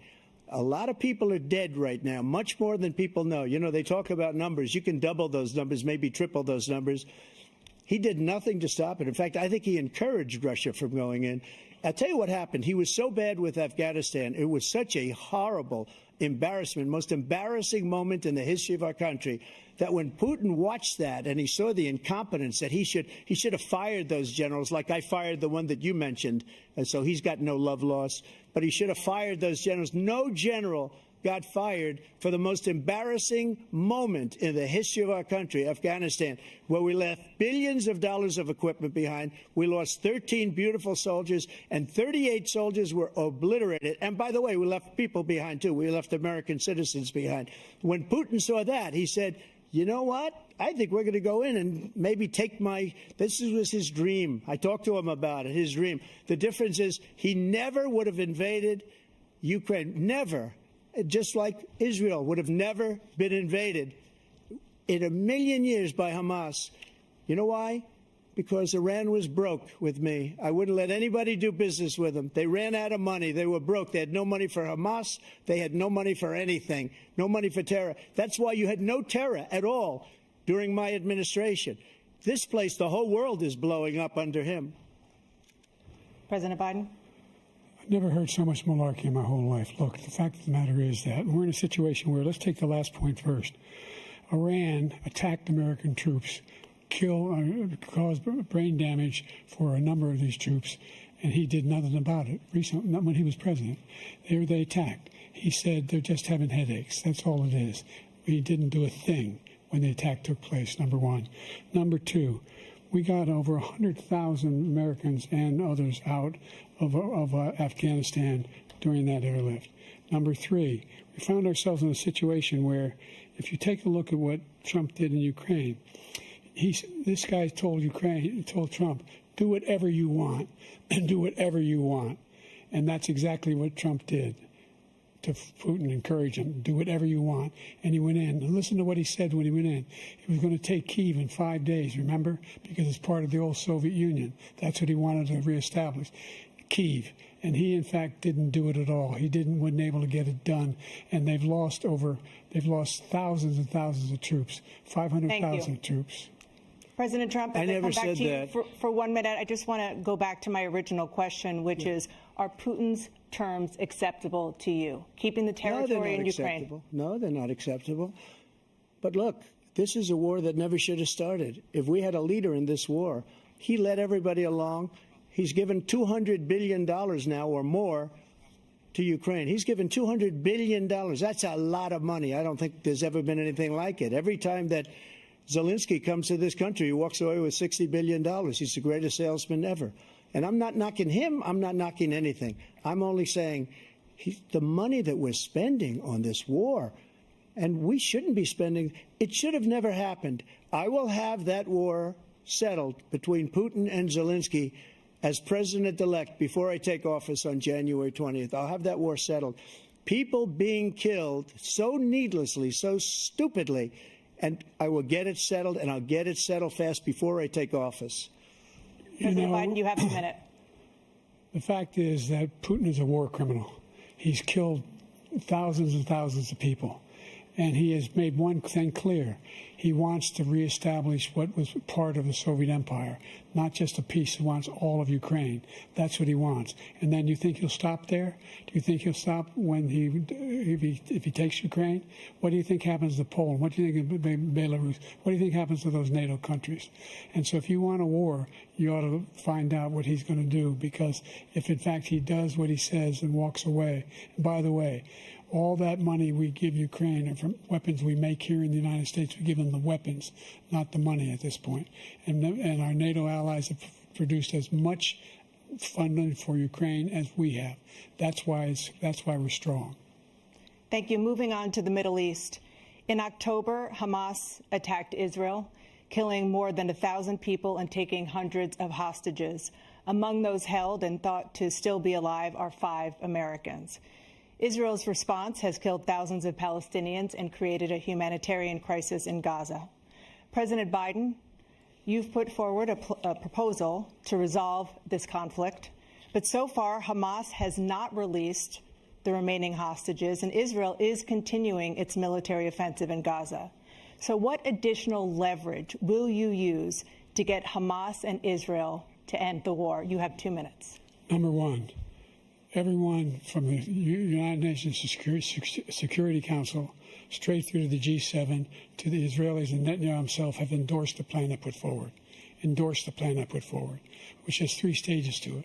The first stage is trade the hostages for a ceasefire. Second phase is a ceasefire with additional conditions. The third phase is the end of the war. The only one who wants the war to continue is Hamas. Number one, they're the only ones standing out. We're still pushing hard to get them to accept. In the meantime, what's happened? In Israel, we're finding that the only thing I've denied Israel was 2,000-pound bombs. They don't work very well in populated areas. They kill a lot of innocent people. We're providing Israel with all the weapons they need and when they need them. And by the way, I'm the guy that organized the world against Iran when they had a full-blown intercontinental ballistic missile attack on Israel. No one was hurt. No one Israeli was accidentally killed, and it just stopped. We saved Israel. We are the biggest producer of support for Israel of anyone in the world. And so there are 2 different things. Hamas cannot be allowed to be continued. We continue to send our experts and our intelligence people as to how they can get Hamas like we did bin Laden. You don't have to do it. And by the way, they've been greatly weakened, Hamas, greatly weakened, and they should be. They should be eliminated. But you've got to be careful for what using certain weapons among population centers. Just going back to Ukraine for 1 second. We have an ocean separating us. The European nations together have spent $100 billion, or maybe more than that, less than us. Why doesn't he call them and say, you got to put up your money like I did with NATO? I got them to put up hundreds of billions of dollars. The Secretary General of NATO said Trump did the most incredible job I've ever seen. They wouldn't have any. They were going out of business. We were spending almost 100% of the money was paid by us. He didn't do that. He's getting all. You got to ask these people to put up the money. We're over $100 billion more spent, and it has a bigger impact on them because of location, because we have an ocean in between. You got to ask them. As far as Israel and Hamas, Israel's the one that wants to go. He said the only one who wants to keep going is Hamas. Actually, Israel is the one, and you should let him go and let him finish the job. He doesn't want to do it. He's become like a Palestinian, but they don't like him because he's a very bad Palestinian. He's a weak one. President Biden, you have a minute. I've never heard so much foolishness. This is a guy who wants to get out of NATO. Are you going to stay in NATO? He's going to pull out of NATO. The idea that we have our strength lies in our alliances as well. It may be a big ocean, but are we ever able to avoid a war in Europe, a major war in Europe? What happens if, in fact, you have Putin continue to go into NATO? We have an Article 5 agreement. Attack on one is attack on all. You want to start the nuclear war he keeps talking about, go ahead. Let Putin go in and control Ukraine and then move on to Poland and other places. See what happens then. He has no idea what the hell he's talking about. And by the way, I got 50 other nations around the world to support Ukraine, including Japan and South Korea, because they understand that this kind of dislocation has a serious threat to the whole world peace. No major war in Europe has ever been able to be contained just to Europe. President Trump, just to follow up, would you support the creation of an independent Palestinian state in order to achieve peace in the region? I'd have to see, but before we do that, the problem we have is that we spend all the money. So they kill us on trade. I made great trade deals with the European nations because if you add them up, they're about the same size economically. Their economy is about the same size as the United States. And they were no cars, they don't want anything that we have, but we're supposed to take their cars, their food, their everything, their agriculture. I changed that. But the big thing I changed is they don't want to pay. And the only reason that he can play games with NATO is because I got them to put up hundreds of billions of dollars. I said, and he's right about this, I said, no, I'm not going to support NATO if you don't pay. They asked me that question, would you guard us against Russia at a very secret meeting of the 28 states at that time, nations at that time? And I said, no, if you don't pay, I won't do that. And you know what happened? Billions and billions of dollars came flowing in the next day and the next months. But now we're in the same position. We're paying everybody's bills. Let's turn to the issue of democracy. Former President Trump, I want to ask you about January 6, 2021. After you rallied your supporters that day, some of them stormed the Capitol to stop the constitutionally mandated counting of electoral votes. As president, you swore an oath to, quote, preserve, protect, and defend, unquote, the Constitution. What do you say to voters who believe that you violated that oath through your actions and inaction on January 6th and worry that you'll do it again? Well, I don't think too many believe that. And let me tell you about January 6th. On January 6th, we had a great border. Nobody coming through, very few. On January 6th, we were energy independent. On January 6th, we had the lowest taxes ever. We had the lowest regulations ever. On January 6th, we were respected all over the world. All over the world, we were respected. And then he comes in, and we're now laughed at. We're like a bunch of stupid people. What happened to the United States' reputation under this man's leadership is horrible, including weaponization, which I'm sure at some point you'll be talking about, where he goes after his political opponent because he can't beat him fair and square. You have 80 seconds left. My question was, what do you say to those voters who believe that you violated your constitutional oath through your actions and inaction on January 6, 2021, and worry that you'll do it again? Well, I didn't say that to anybody. I said peacefully and patriotically.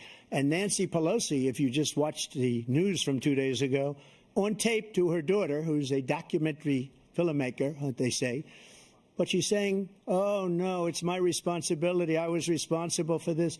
Because I offered her 10,000 soldiers or National Guard, and she turned them down. And the mayor in writing, by the way, the mayor in writing turned it down, the mayor of D.C.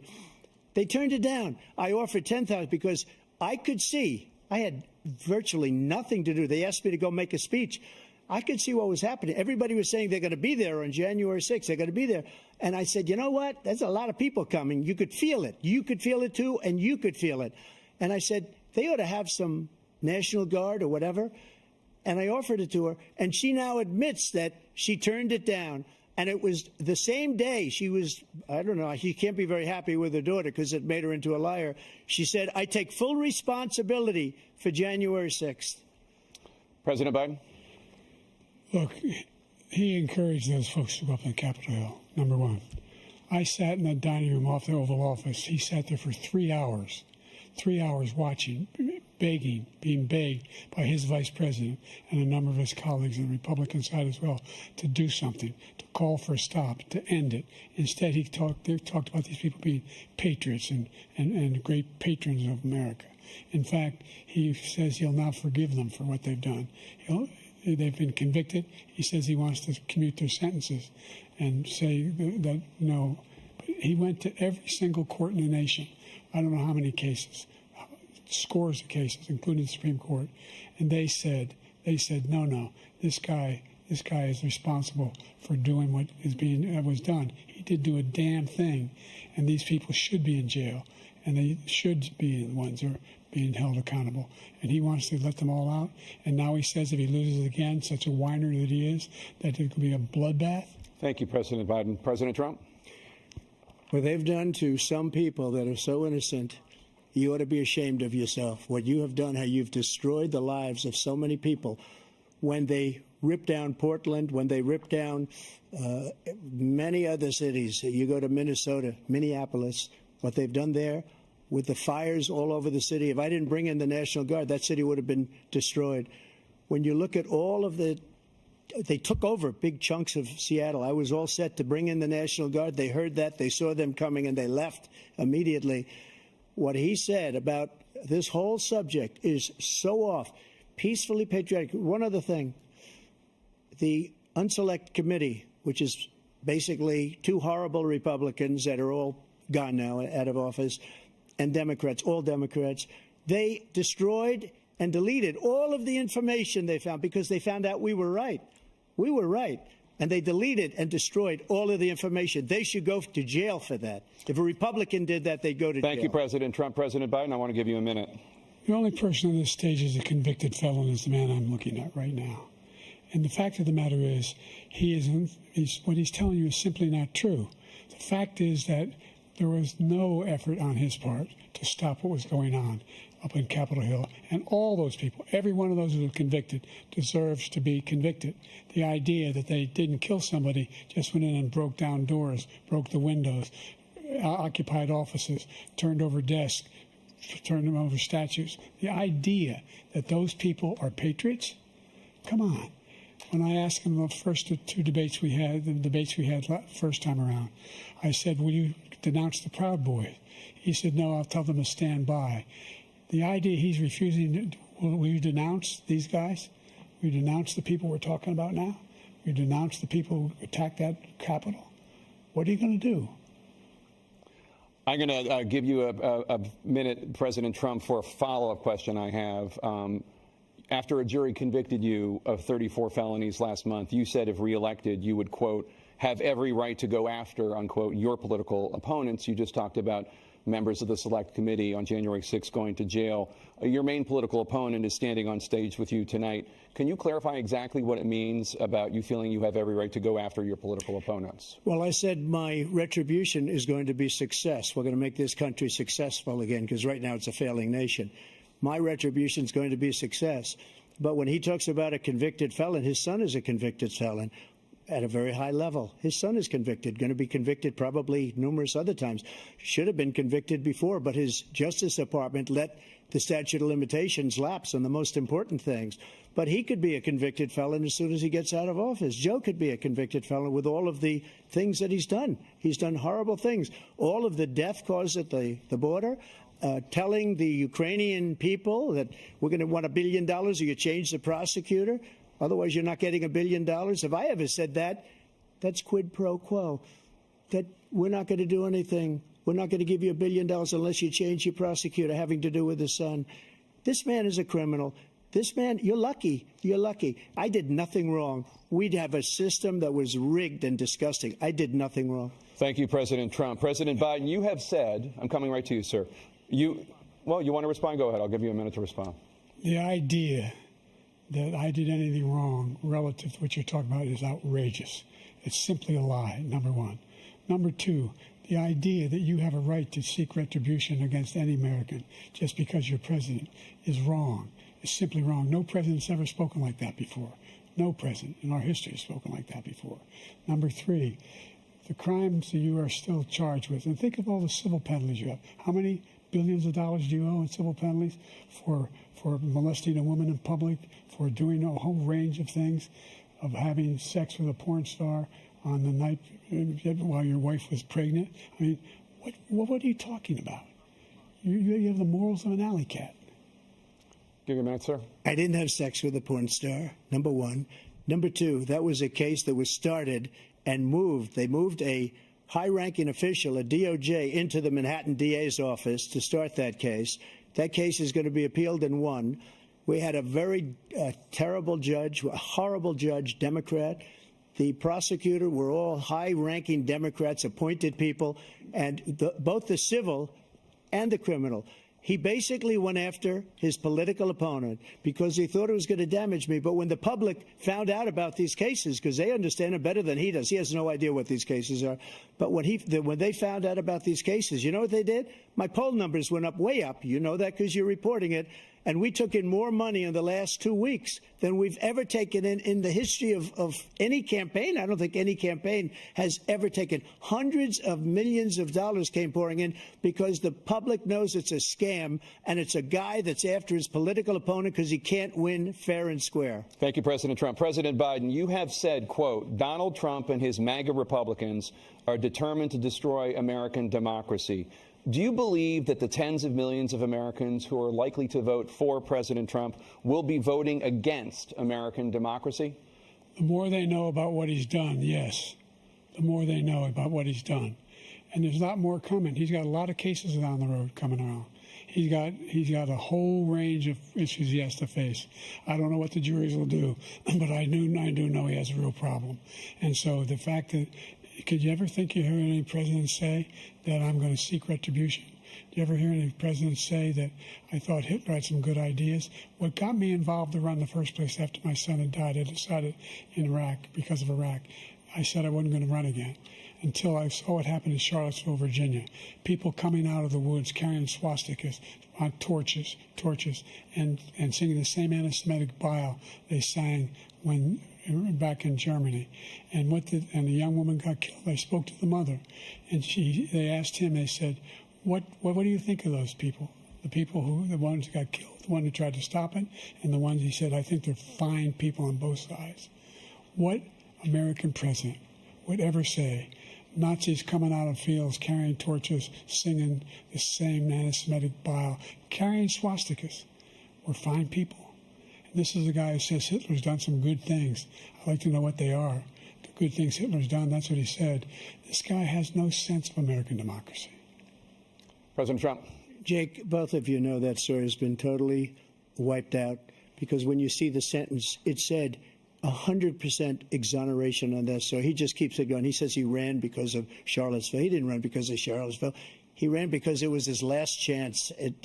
He's not equipped to be president. You know it, and I know it. It's ridiculous. We have a debate. We're trying to justify his presidency. His presidency is, without question, the worst president, the worst presidency in the history of our country. We shouldn't be having a debate about it. There's nothing to debate. He made up the Charlottesville story, and you'll see it's debunked all over the place. Every reasonable anchor has debunked it. And just the other day it came out where it was fully debunked. It's a nonsense story. He knows that, and he didn't run because of Charlottesville. He used that as an excuse to run. President Biden? And debunked. It happened. All you have to do is listen to what was said at the time. And the idea that somehow that's the only reason I ran because I was worried a guy like this guy could get elected. If he thought they were good people coming out of that forest, carrying those woods, carrying those torches, then he didn't deserve to be president. Didn't deserve to be president at all.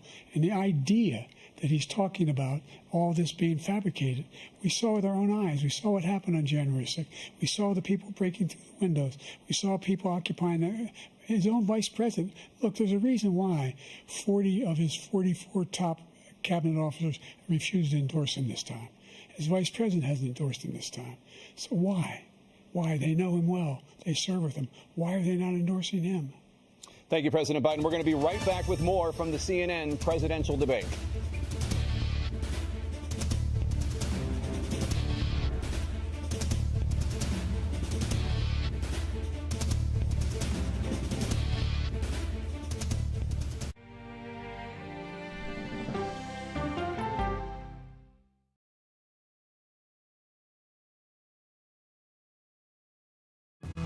Coming up, our series. Wait a minute. Tom, is that you working the camera? Keep leaning out of your close-up.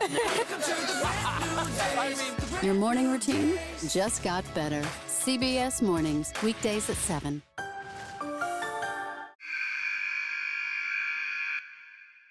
I had progressively fallen deeper into the world of online sports betting. The risk is the rush. What do you think is driving the spike in popularity? I think it's legality. If it's legal, I'm going to use it. There are ways to bet when you are 18. We've created an epidemic of child gambling. You can't walk into a male dormitory in a college campus without sports betting happening. It's America's most neglected problem. I used sports betting as a way to escape, when in reality, I'm choosing self-destruction. Whatever I had left, it was gone. The purpose of the industry is to get you to play to extinction. And that means until all your money is gone.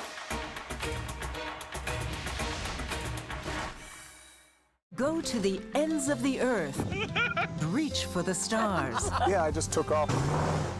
That kind of thing. Oh, that's pretty good. Because there's always something new under the sun on CBS Sunday morning.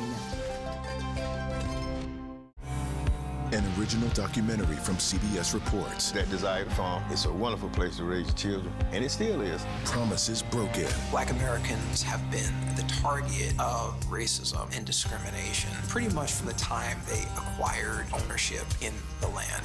Costing black farmers hundreds of billions in generational wealth. They did everything to make sure we were run off that land. But communities are uniting to continue the fight. Collective ownership is powerful. To keep their land and their dreams alive. To watch my children play on land that we own means everything. So land is power. Most definitely. 40 Acres and a Mule, now streaming on the free CBS News app. People with developmental disabilities were once sequestered by the hundreds of thousands in institutions. Many of our fellow citizens are suffering tremendously because lack of attention, lack of imagination, lack of adequate manpower. Disability activists have since torn down barriers blocking them from living at home or in the community. We conclude that Title II of the ADA requires states to provide community-based treatment for persons with mental disabilities. But of the 16,000 people who remain in state-operated institutions, half are in 5 states, and Illinois is one of them. I don't want to live in the institution. It makes me feel discriminated against. Do you think there are people living in institutions in Illinois that don't need to be living there? Yeah, because they're proving it as soon as they get out.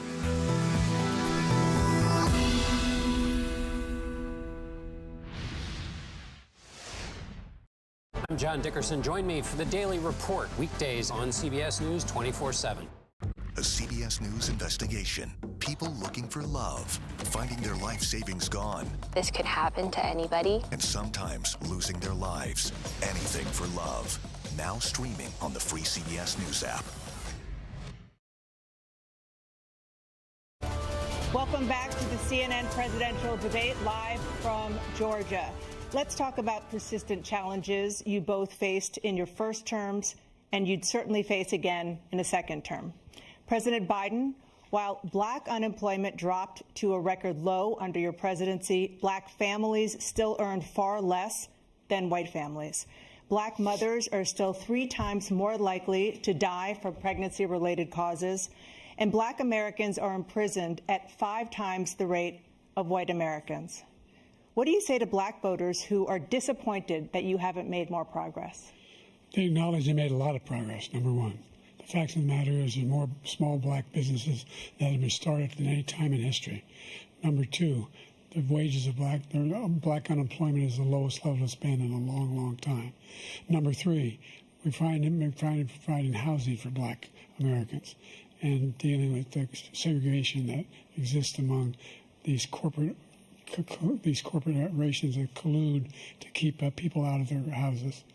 And in addition to that, we find that the impact on the choice that black families have to make relative to child care is incredibly difficult. When we did the first major piece of legislation in the past, I was able to reduce black child care costs.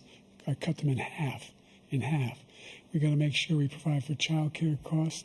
We got to make sure, because when you provide those child care protections, you increase economic growth because more people can be in the job market. So there's more to be done, considerably more to be done. But we've done a great deal so far, and I'm not letting up, and they know it. You have 49 seconds left.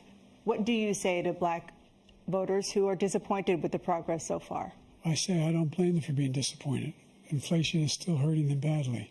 For example, I provided for the idea that any black family, first-time home buyer, should get a $10,000 tax credit to be able to buy their first home so they can get started. I made sure that we're in a situation where all those black families and those black individuals who had to take out student loans that were ballooning, that if they were engaged in nursing, anything having to do with volunteerism, if they paid their bills for 10 years on their student debt, all the rest is forgiven after 10 years. Millions have benefited from that. And we're going to do a whole lot more for black families. Thank you, President Trump. And he caused the inflation. He's blaming inflation, and he's right, it's been very bad. He caused the inflation, and it's killing black families and Hispanic families and just about everybody. It's killing people. They can't buy groceries anymore. They can't. You look at the cost of food where it's doubled and tripled and quadrupled. They can't live. They're not living anymore. He caused this inflation. I gave him a country with essentially no inflation. It was perfect. It was so good. All he had to do is leave it alone. He destroyed it with his Green New scam and all this money that's being thrown out the window. He caused inflation. As sure as you're sitting there, the fact is that his big kill on the black people is the millions of people that he's allowed to come in through the border. They're taking black jobs now, and it could be 18, it could be 19, and even 20 million people. They're taking black jobs, and they're taking Hispanic jobs, and you haven't seen it yet, but you're going to see something that's going to be the worst in our history. Thank you. President Biden? There was no inflation when I became president. You know why? The economy was flat on its back. 15% unemployment. He decimated the economy, absolutely decimated the economy. That's why there was no inflation at the time. There were no jobs. We provided thousands of millions of jobs for individuals who are in all communities, including minority communities. We made sure that they have health insurance. We have covered, the ACA has increased. I made sure that they're $8,000 per person in a family to get written off for the health care. But this guy wants to eliminate that. They tried 50 times. He wants to get rid of the ACA again, and they're going to try again if they win. You find ourselves in a position where the idea that we're not doing anything, we put more police on the street than any administration has. He wants to cut the cops. We're providing for equity and making sure people have a shot to make it. There's a lot going on, but in inflation, he caused it by his tremendous malfeasance in the way he handled the pandemic. Thank you. Another persistent challenge is the climate crisis. 2023 was the hottest year in recorded history, and communities across the country are confronting the devastating effects of extreme heat, intensifying wildfires, stronger hurricanes, and rising sea levels. Former President Trump, you've vowed to end your opponent's climate initiatives, but will you take any action as president to slow the climate crisis? Well, let me just go back to what he said about the police, how close the police are to him.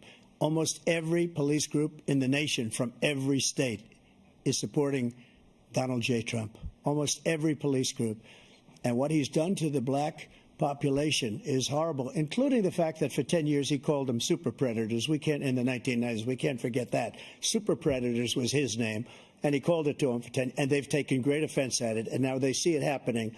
But when they see what I did for criminal justice reform and for the historically black colleges and universities, where I funded them and got them all funded, and the opportunity zones with Tim, as you know, Tim Scott was incredible. He did a great job, great senator from South Carolina. He came to me with the idea, and it was a great idea. It's one of the most successful economic development acts ever in the country, opportunity zones. And the biggest beneficiary are blacks. And that's why we have the best numbers with them in maybe ever. They're saying ever. I read this morning where ever, the best numbers. He's lost much of the black population because he's done a horrible job for black people. He's also done a horrible job for Hispanics. But wait till you see these millions of people pouring into our country, and they're going to take the jobs, and it's already started, and you haven't seen anything yet. It's a disaster. 38 seconds left. President Trump, will you take any action as president to slow the climate crisis? So I want absolutely immaculate clean water, and I want absolutely clean air, and we had it. We had H2O. We had the best numbers ever, and we were using all forms of energy, all forms, everything. And yet, during my 4 years, I had the best environmental numbers ever. And my top environmental people gave me that statistic just before I walked on the stage, actually. I don't know where the hell he's been. The idea that anything he said is true. I've passed the most extensive climate change legislation in history. We find ourselves, and by the way, black colleges.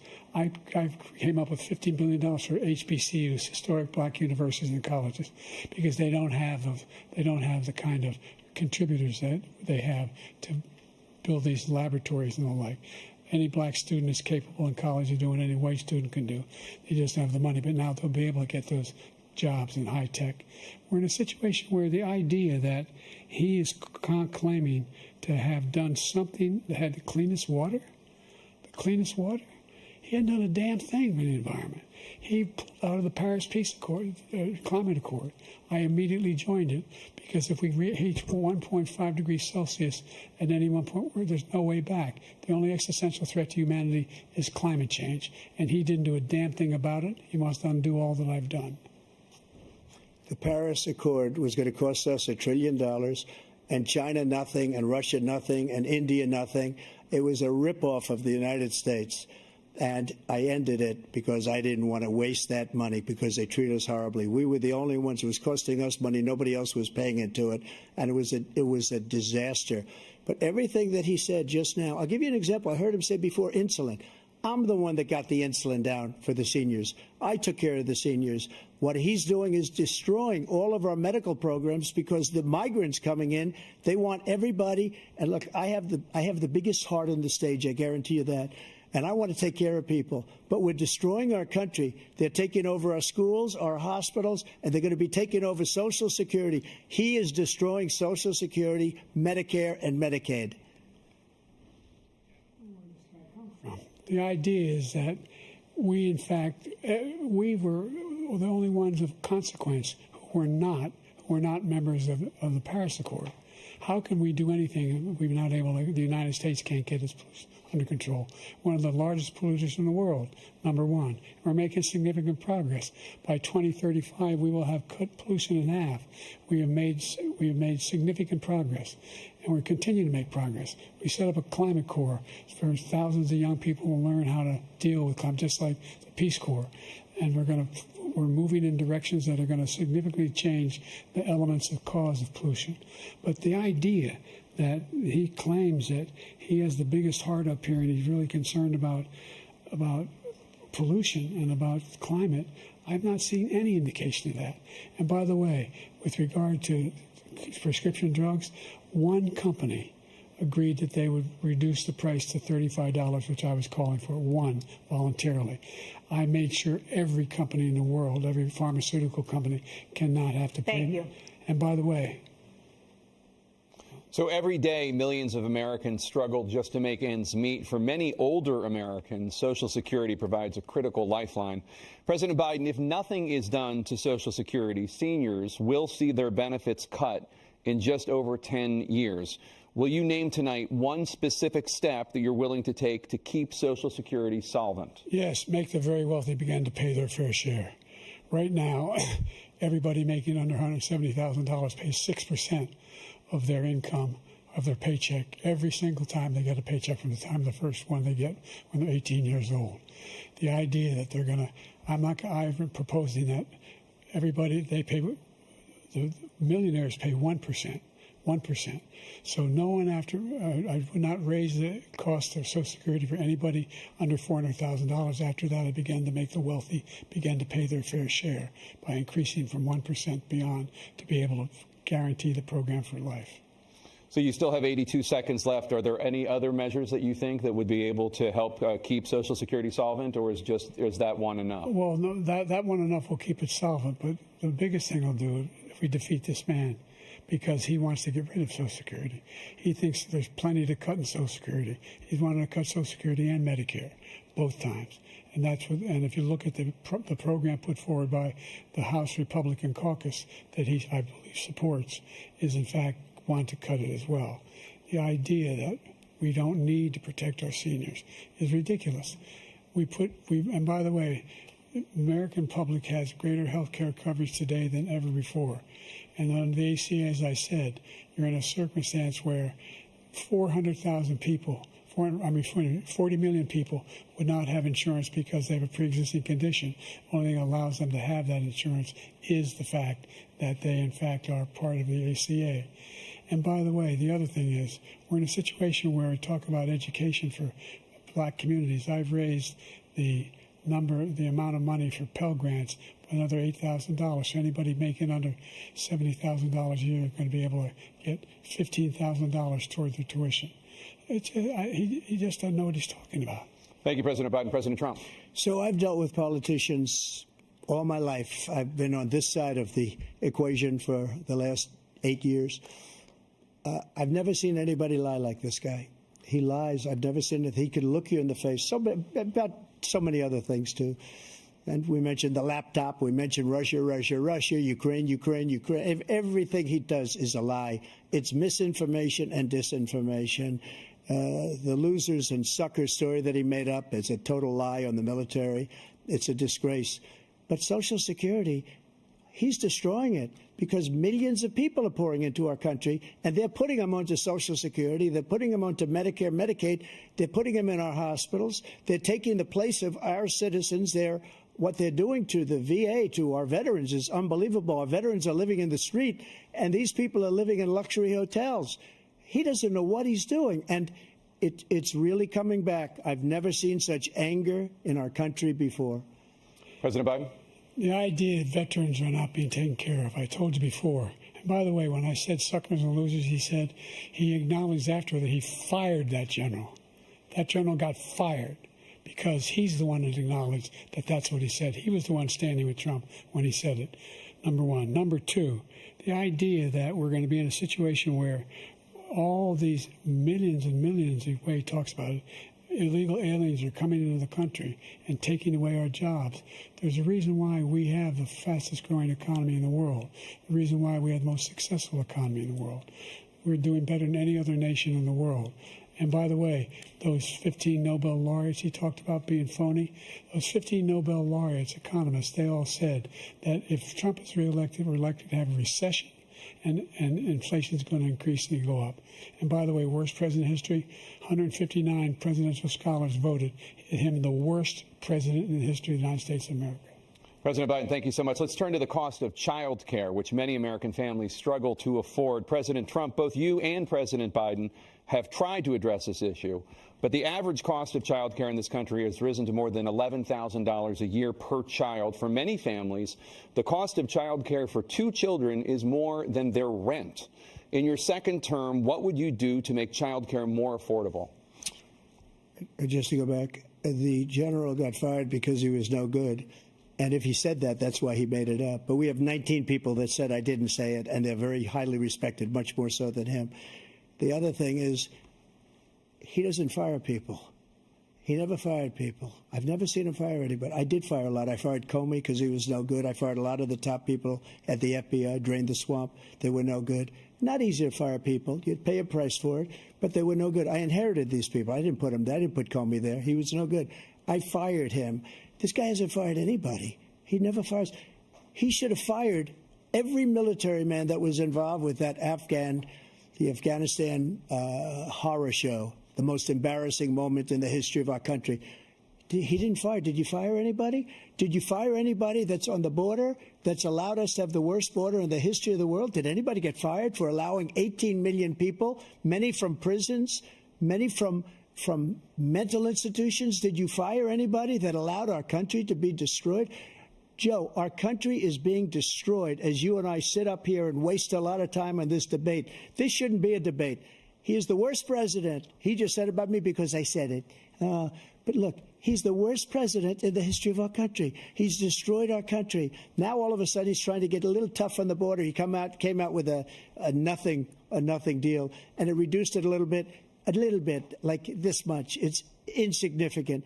He wants open borders. He wants our country to either be destroyed or he wants to pick up those people as voters. And I don't think we just can't let it happen. If he wins this election, our country doesn't have a chance, not even a chance, of coming out of this rut. We probably won't have a country left anymore. That's how bad it is. He is the worst in history by far. Thank you, President Trump. President Biden? We are the most admired country in the world. We're the United States of America. There's nothing beyond our capacity.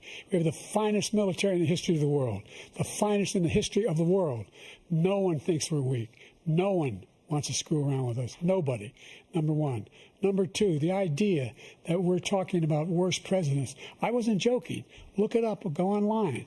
159 or 58, don't hold me the exact number, presidential historians, they've had meetings and they voted who was the worst president in American history. One through best to worst. They said he was the worst in all of American history. That's a fact. That's not conjecture.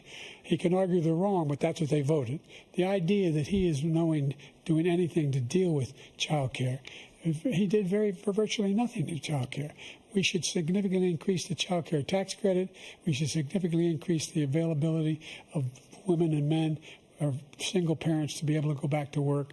And we should encourage businesses to have. Thank you, President Biden. President Trump, the question was about what would you do to make child care more affordable, if you want to take your minute. Just so you understand, we have polling, we have other things that they rate him the worst because what he's done is so bad.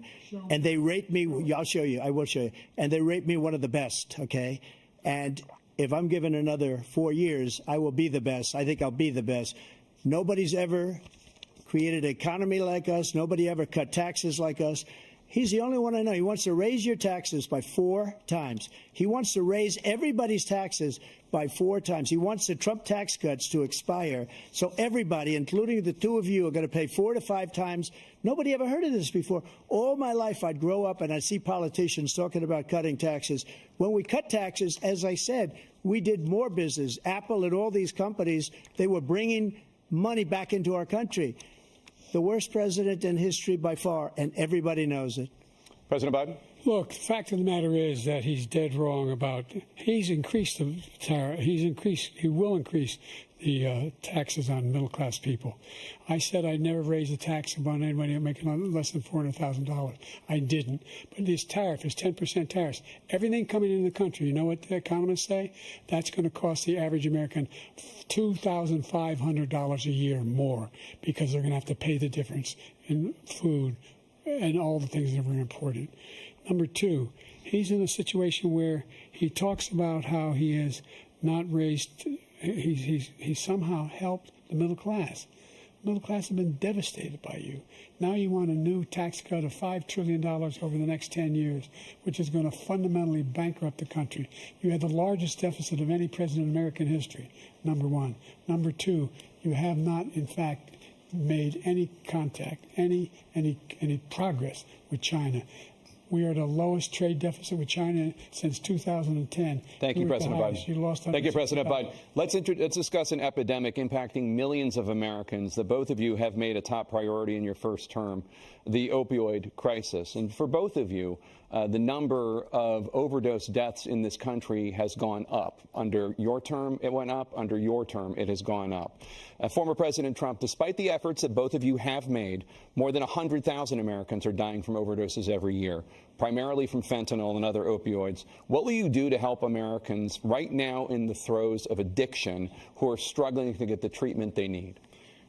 To finish up, we now have the largest deficit in the history of our country under this guy. We have the largest deficit with China. He gets paid by China. He's a Manchurian candidate. He gets money from China. So I think he's afraid to deal with them or something. But do you notice he never took out my tariffs, because we bring in so much money with the tariffs that I imposed on China. He never took them away. He can't, because it's too much money. It's tremendous. And we saved our steel industries, and there was more to come, but he hasn't done that. But he hasn't cut the tariffs because he can't, because it's too much money. But he's got the largest deficit in the history of our country, and he's got the worst situation with China. China's going to own us if you keep allowing them to do what they're doing to us as a country. They are killing us as a country, Joe, and you can't let that happen. You're destroying our country. So, President Trump, you have 67 seconds left. The question was, what are you going to do to help Americans in the throes of addiction right now who are struggling to get the treatment they need? Jake, we were doing very well at addiction until the COVID came along. We had the 2.5, almost 3 years of like nobody's ever had before, any country, in every way. And then we had to get tough. And it was the drugs pouring across the border it started to increase. We got great equipment. We bought the certain dog that's the most incredible thing that you've ever seen, the way they can spot it. We did a lot, and we were getting very low numbers, very, very low numbers. Then he came along. The numbers, have you seen the numbers now? It's not only the 18 million people that I believe is even low, because the gotaways, they don't even talk about gotaways. But the numbers of the amount of drugs and human trafficking in women coming across our border, the worst thing I've ever seen, at numbers that nobody's ever seen under him, because the border's so bad. But the number of drugs coming across our border now is the largest we've ever had by far.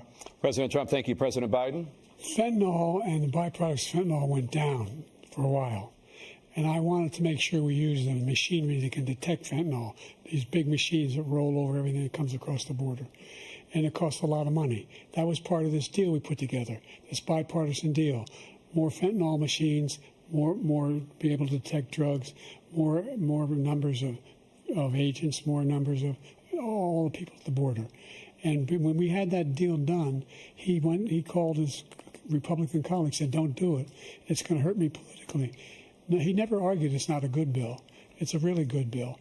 We need those machines. We need those machines. And we're coming down very hard in every country in Asia in terms of precursors for fentanyl.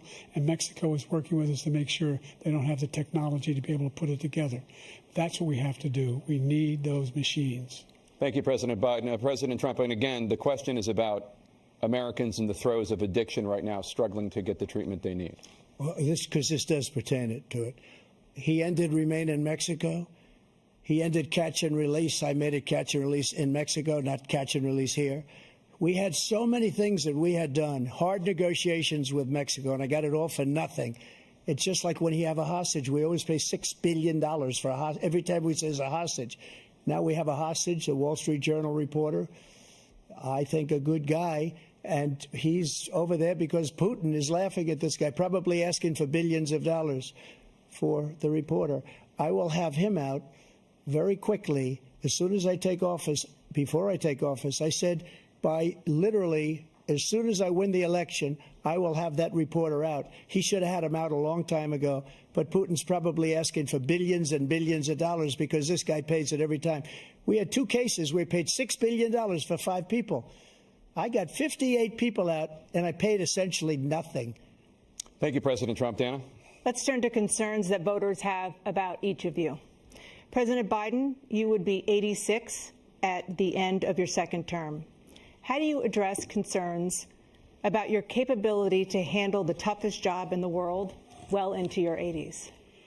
Well, first of all, I spent half my career being criticized being the youngest person in politics. I was the second youngest person ever elected to the United States Senate, and now I'm the oldest. This guy's 3 years younger and a lot less competent. I think that just look at the record. Look at what I've done. Look how I've turned around the horrible situation he left me. As I said, 15 million new jobs, 800,000 manufacturing jobs, more investment in America, over billions of dollars in private investment in enterprises that we are growing. By the way, we brought an awful lot of people. The whole idea of computer chips, we used to have 40% of the market. We invented those chips, and we lost it because he was sending people to find the cheapest jobs overseas and to bring home a product. So I went to South Korea.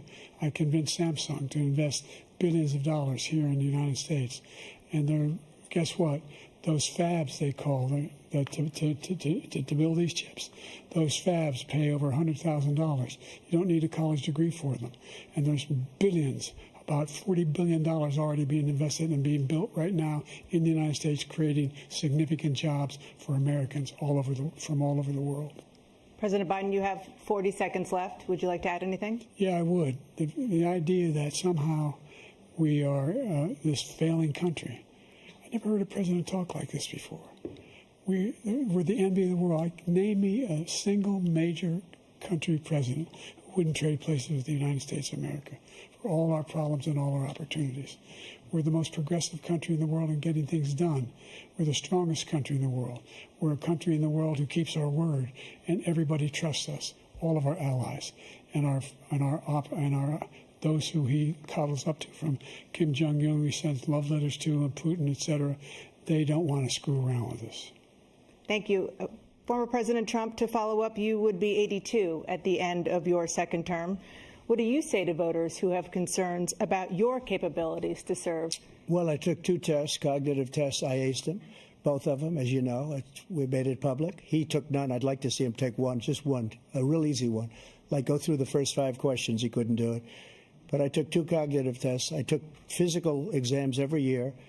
And, you know, we knock on wood wherever we may have wood, that I'm in very good health. I just won 2 club championships, not even senior, 2 regular club championships. To do that, you have to be quite smart, and you have to be able to hit the ball a long way, and I do it. He doesn't do it. He can't hit a ball 50 yards. He challenged me to a golf match. He can't hit a ball 50 yards. I think I'm in very good shape. I feel that I'm as in good a shape as I was 25, 30 years ago. Actually, I'm probably a little bit lighter, but I'm in as good a shape as I was years ago. I feel very good. I feel the same. But I was willing to take a cognitive test. And you know what? If I didn't do well, I aced him. Dr. Ronnie Jackson, who's a great guy when he was White House doctor. And then I took another one, a similar one. And one of them said they'd never seen anybody ace him. Thank you. President Biden? You can see he is 6'5" and only 223 pounds, or 235 pounds. Well, you said 6'4", 200. Well, anyway, that's what anyway, just take a look at what he says he is, and take a look at what he is. Look, I'd be happy to have a driving contest with him. The reason I got my handicap, which when I was vice president, down to a 6. But by the way, I told you before, I'm happy to play golf if you carry your own bag. Think you can do it? That's the biggest lie. He's a 6 handicap of all. I was an 8 handicap. Yeah. 8 But I have, you know how many? I've seen you swing. I know you swing. Okay, let's not act like children. President Trump, we're going to turn Let's not act like children.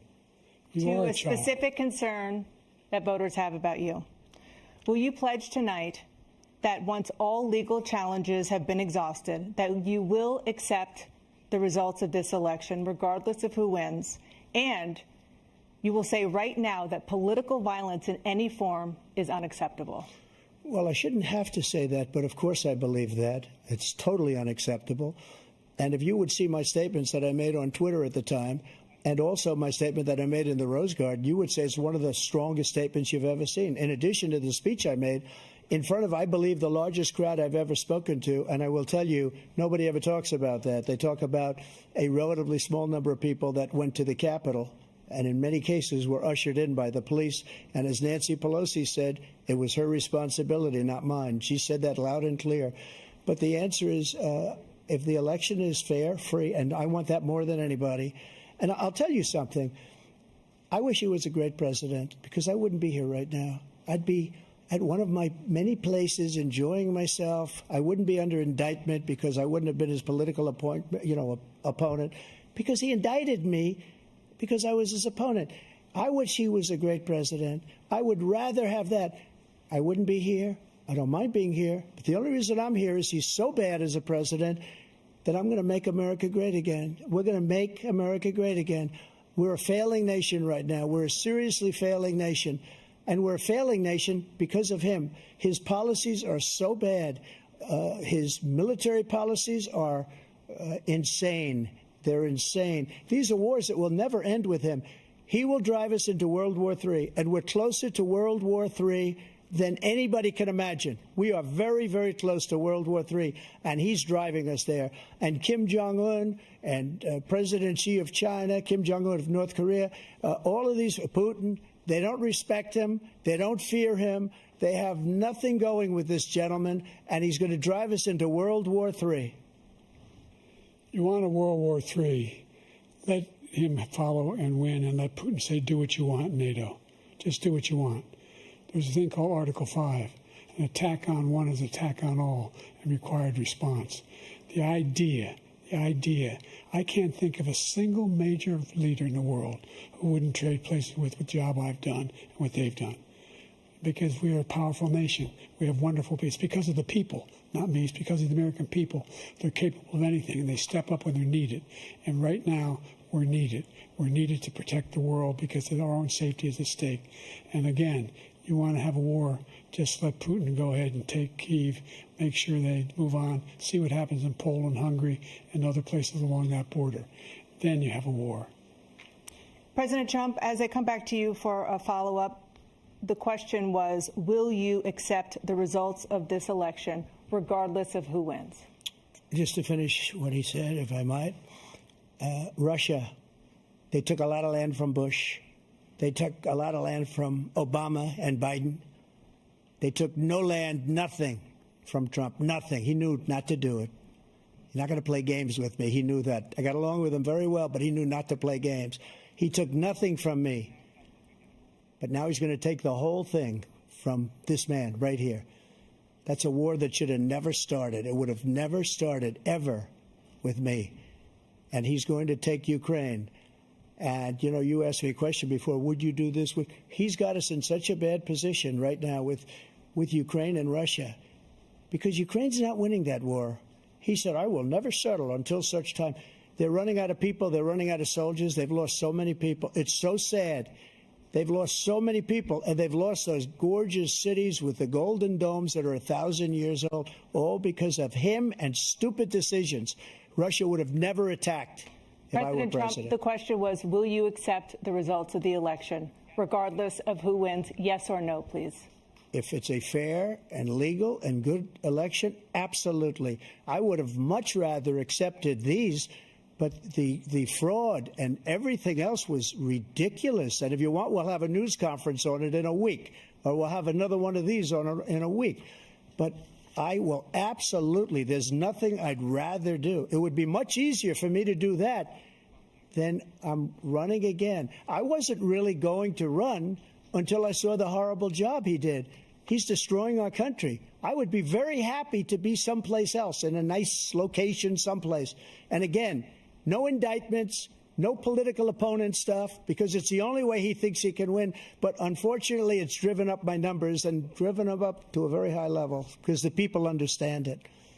Well, let's see what your numbers are when this election is over. Let's see. You're a whiner. When you lost the first time, you continued, you appealed and appealed to courts all across the country. Not one single court in America said any of your claims had any merit, state or local, none. But you continue to provoke this lie about somehow there's all this misrepresentation, all this stealing. There is no evidence of that at all. And I tell you what, I doubt whether you'll accept it because you're such a whiner. The idea if you lose again, you accepting anything, you can't stand the loss. Something snapped in you when you lost the last time. We'll be right back with more from the CNN presidential debate, live from Georgia.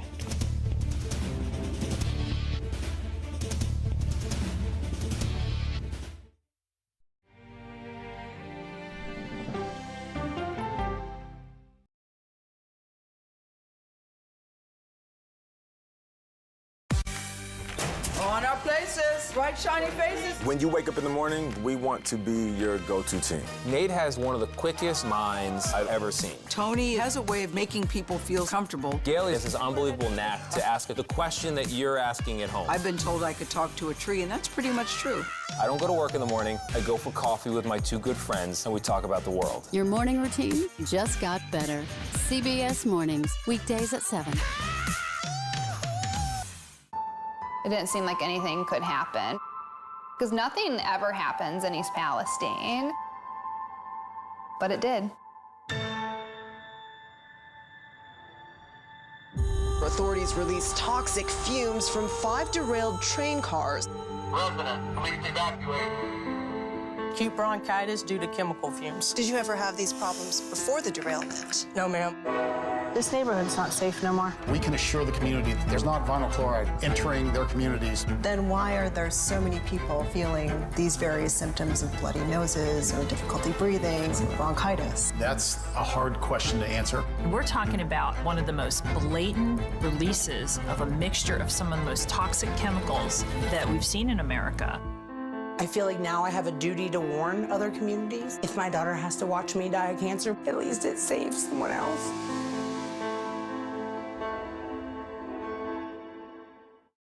This case. It's like a screenplay, something straight out of Hollywood. But it's not fiction. It's 48 hours. Human remains found this week. 4 families shattered. There's no physical evidence. The mystery would haunt investigators for years. There's some questions that have to be asked and need to be answered. Like a John Grisham novel. A gripping true crime original. 48 hours. Now streaming on the free CBS News app. Stories that inform. You can be really old at 60, and you can be really young at 85. Inspire. How do we unlock the power within ourselves to be who we want to be? And brighten your day. The best part of fame is making people feel good. Always send the people home happy. Make every day a little more like Sunday morning. Here comes the sun. Stream now on the free CBS News app.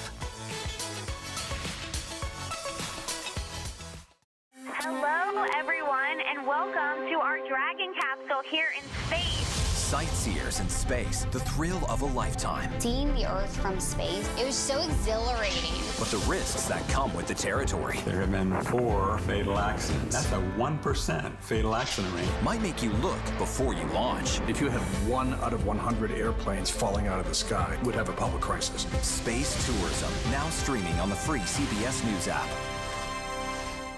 I think I asked direct questions. I don't know that they're tough questions per se. Why aren't you holding yourself to that standard? It doesn't look like Congress is doing anything. What has to happen? That's the role of Face the Nation, to focus on the issues at hand, and that means a civil conversation with perspective.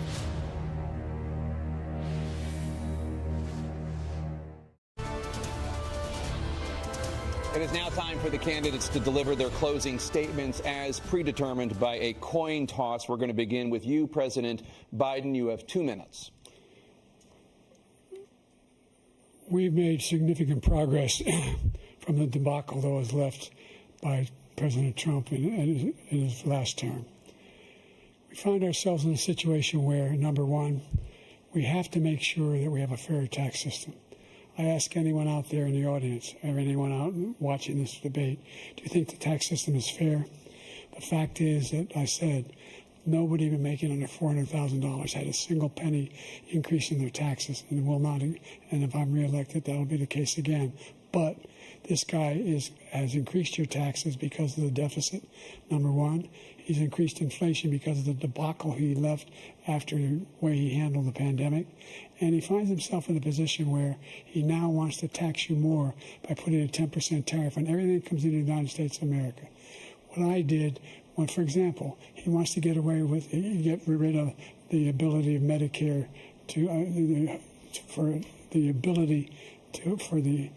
us to be able to negotiate drug prices with the big pharma companies. Well, guess what? We got it down to $35 for insulin instead of $400. No more than $2,000 for every senior, no matter how much prescription they need. You know what that did? That reduced the federal debt by $160 billion over 10 years because the government doesn't have to pay the exorbitant prices. I'm going to make that available to every senior all along, it's happening now, and everybody in America. He wants to get rid of that. I'm going to make sure that we have child care. We're going to significantly increase the credits people have for child care. I'm going to make sure we do something about what we're doing on lead pipes and all the things that are causing health problems for people across the country. We're going to continue to fight to bring down inflation and give people a break. Thank you, President Biden. President Trump, you now have 2 minutes for your closing statement.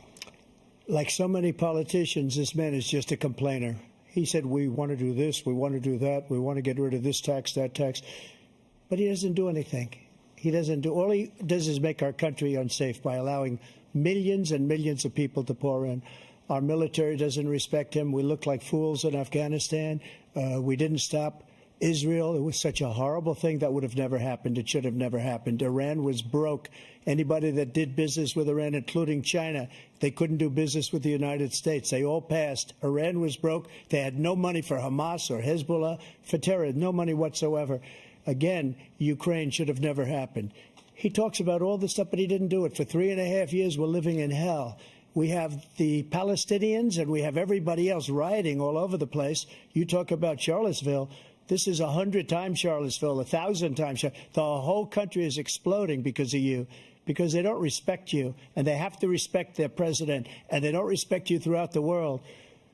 What we did was incredible. We rebuilt the military. We got the largest tax cut in history, the largest regulation cut in history. The reason he's got jobs is because I cut the regulations that gave jobs, but he's putting a lot of those regulations back on.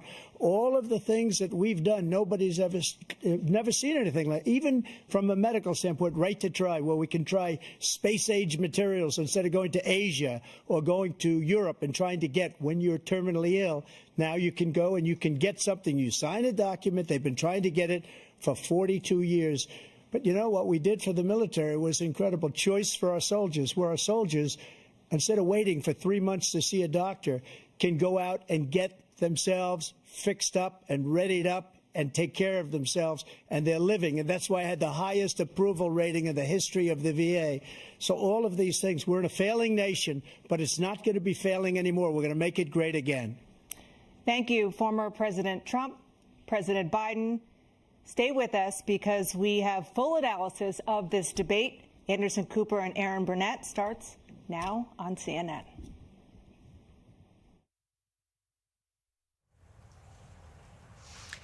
And so the first presidential debate of the 2024 election season is in the books. As you witnessed, President Biden opening this debate and continuing with a very shaky voice, a raspy voice that we have learned from advisors close to him that apparently he's had a cold for the past several days. But he also had a number of wandering answers during this debate. He had a number of facts and accomplishments that he wanted to tout, but I think his voice and sometimes was distracting from that. President Trump offered repeated lies and exaggerations, but then President Biden failed to fact-check Trump most of the time. We've got our entire panel here tonight to discuss what we witnessed. John Dickerson, I'll start with you.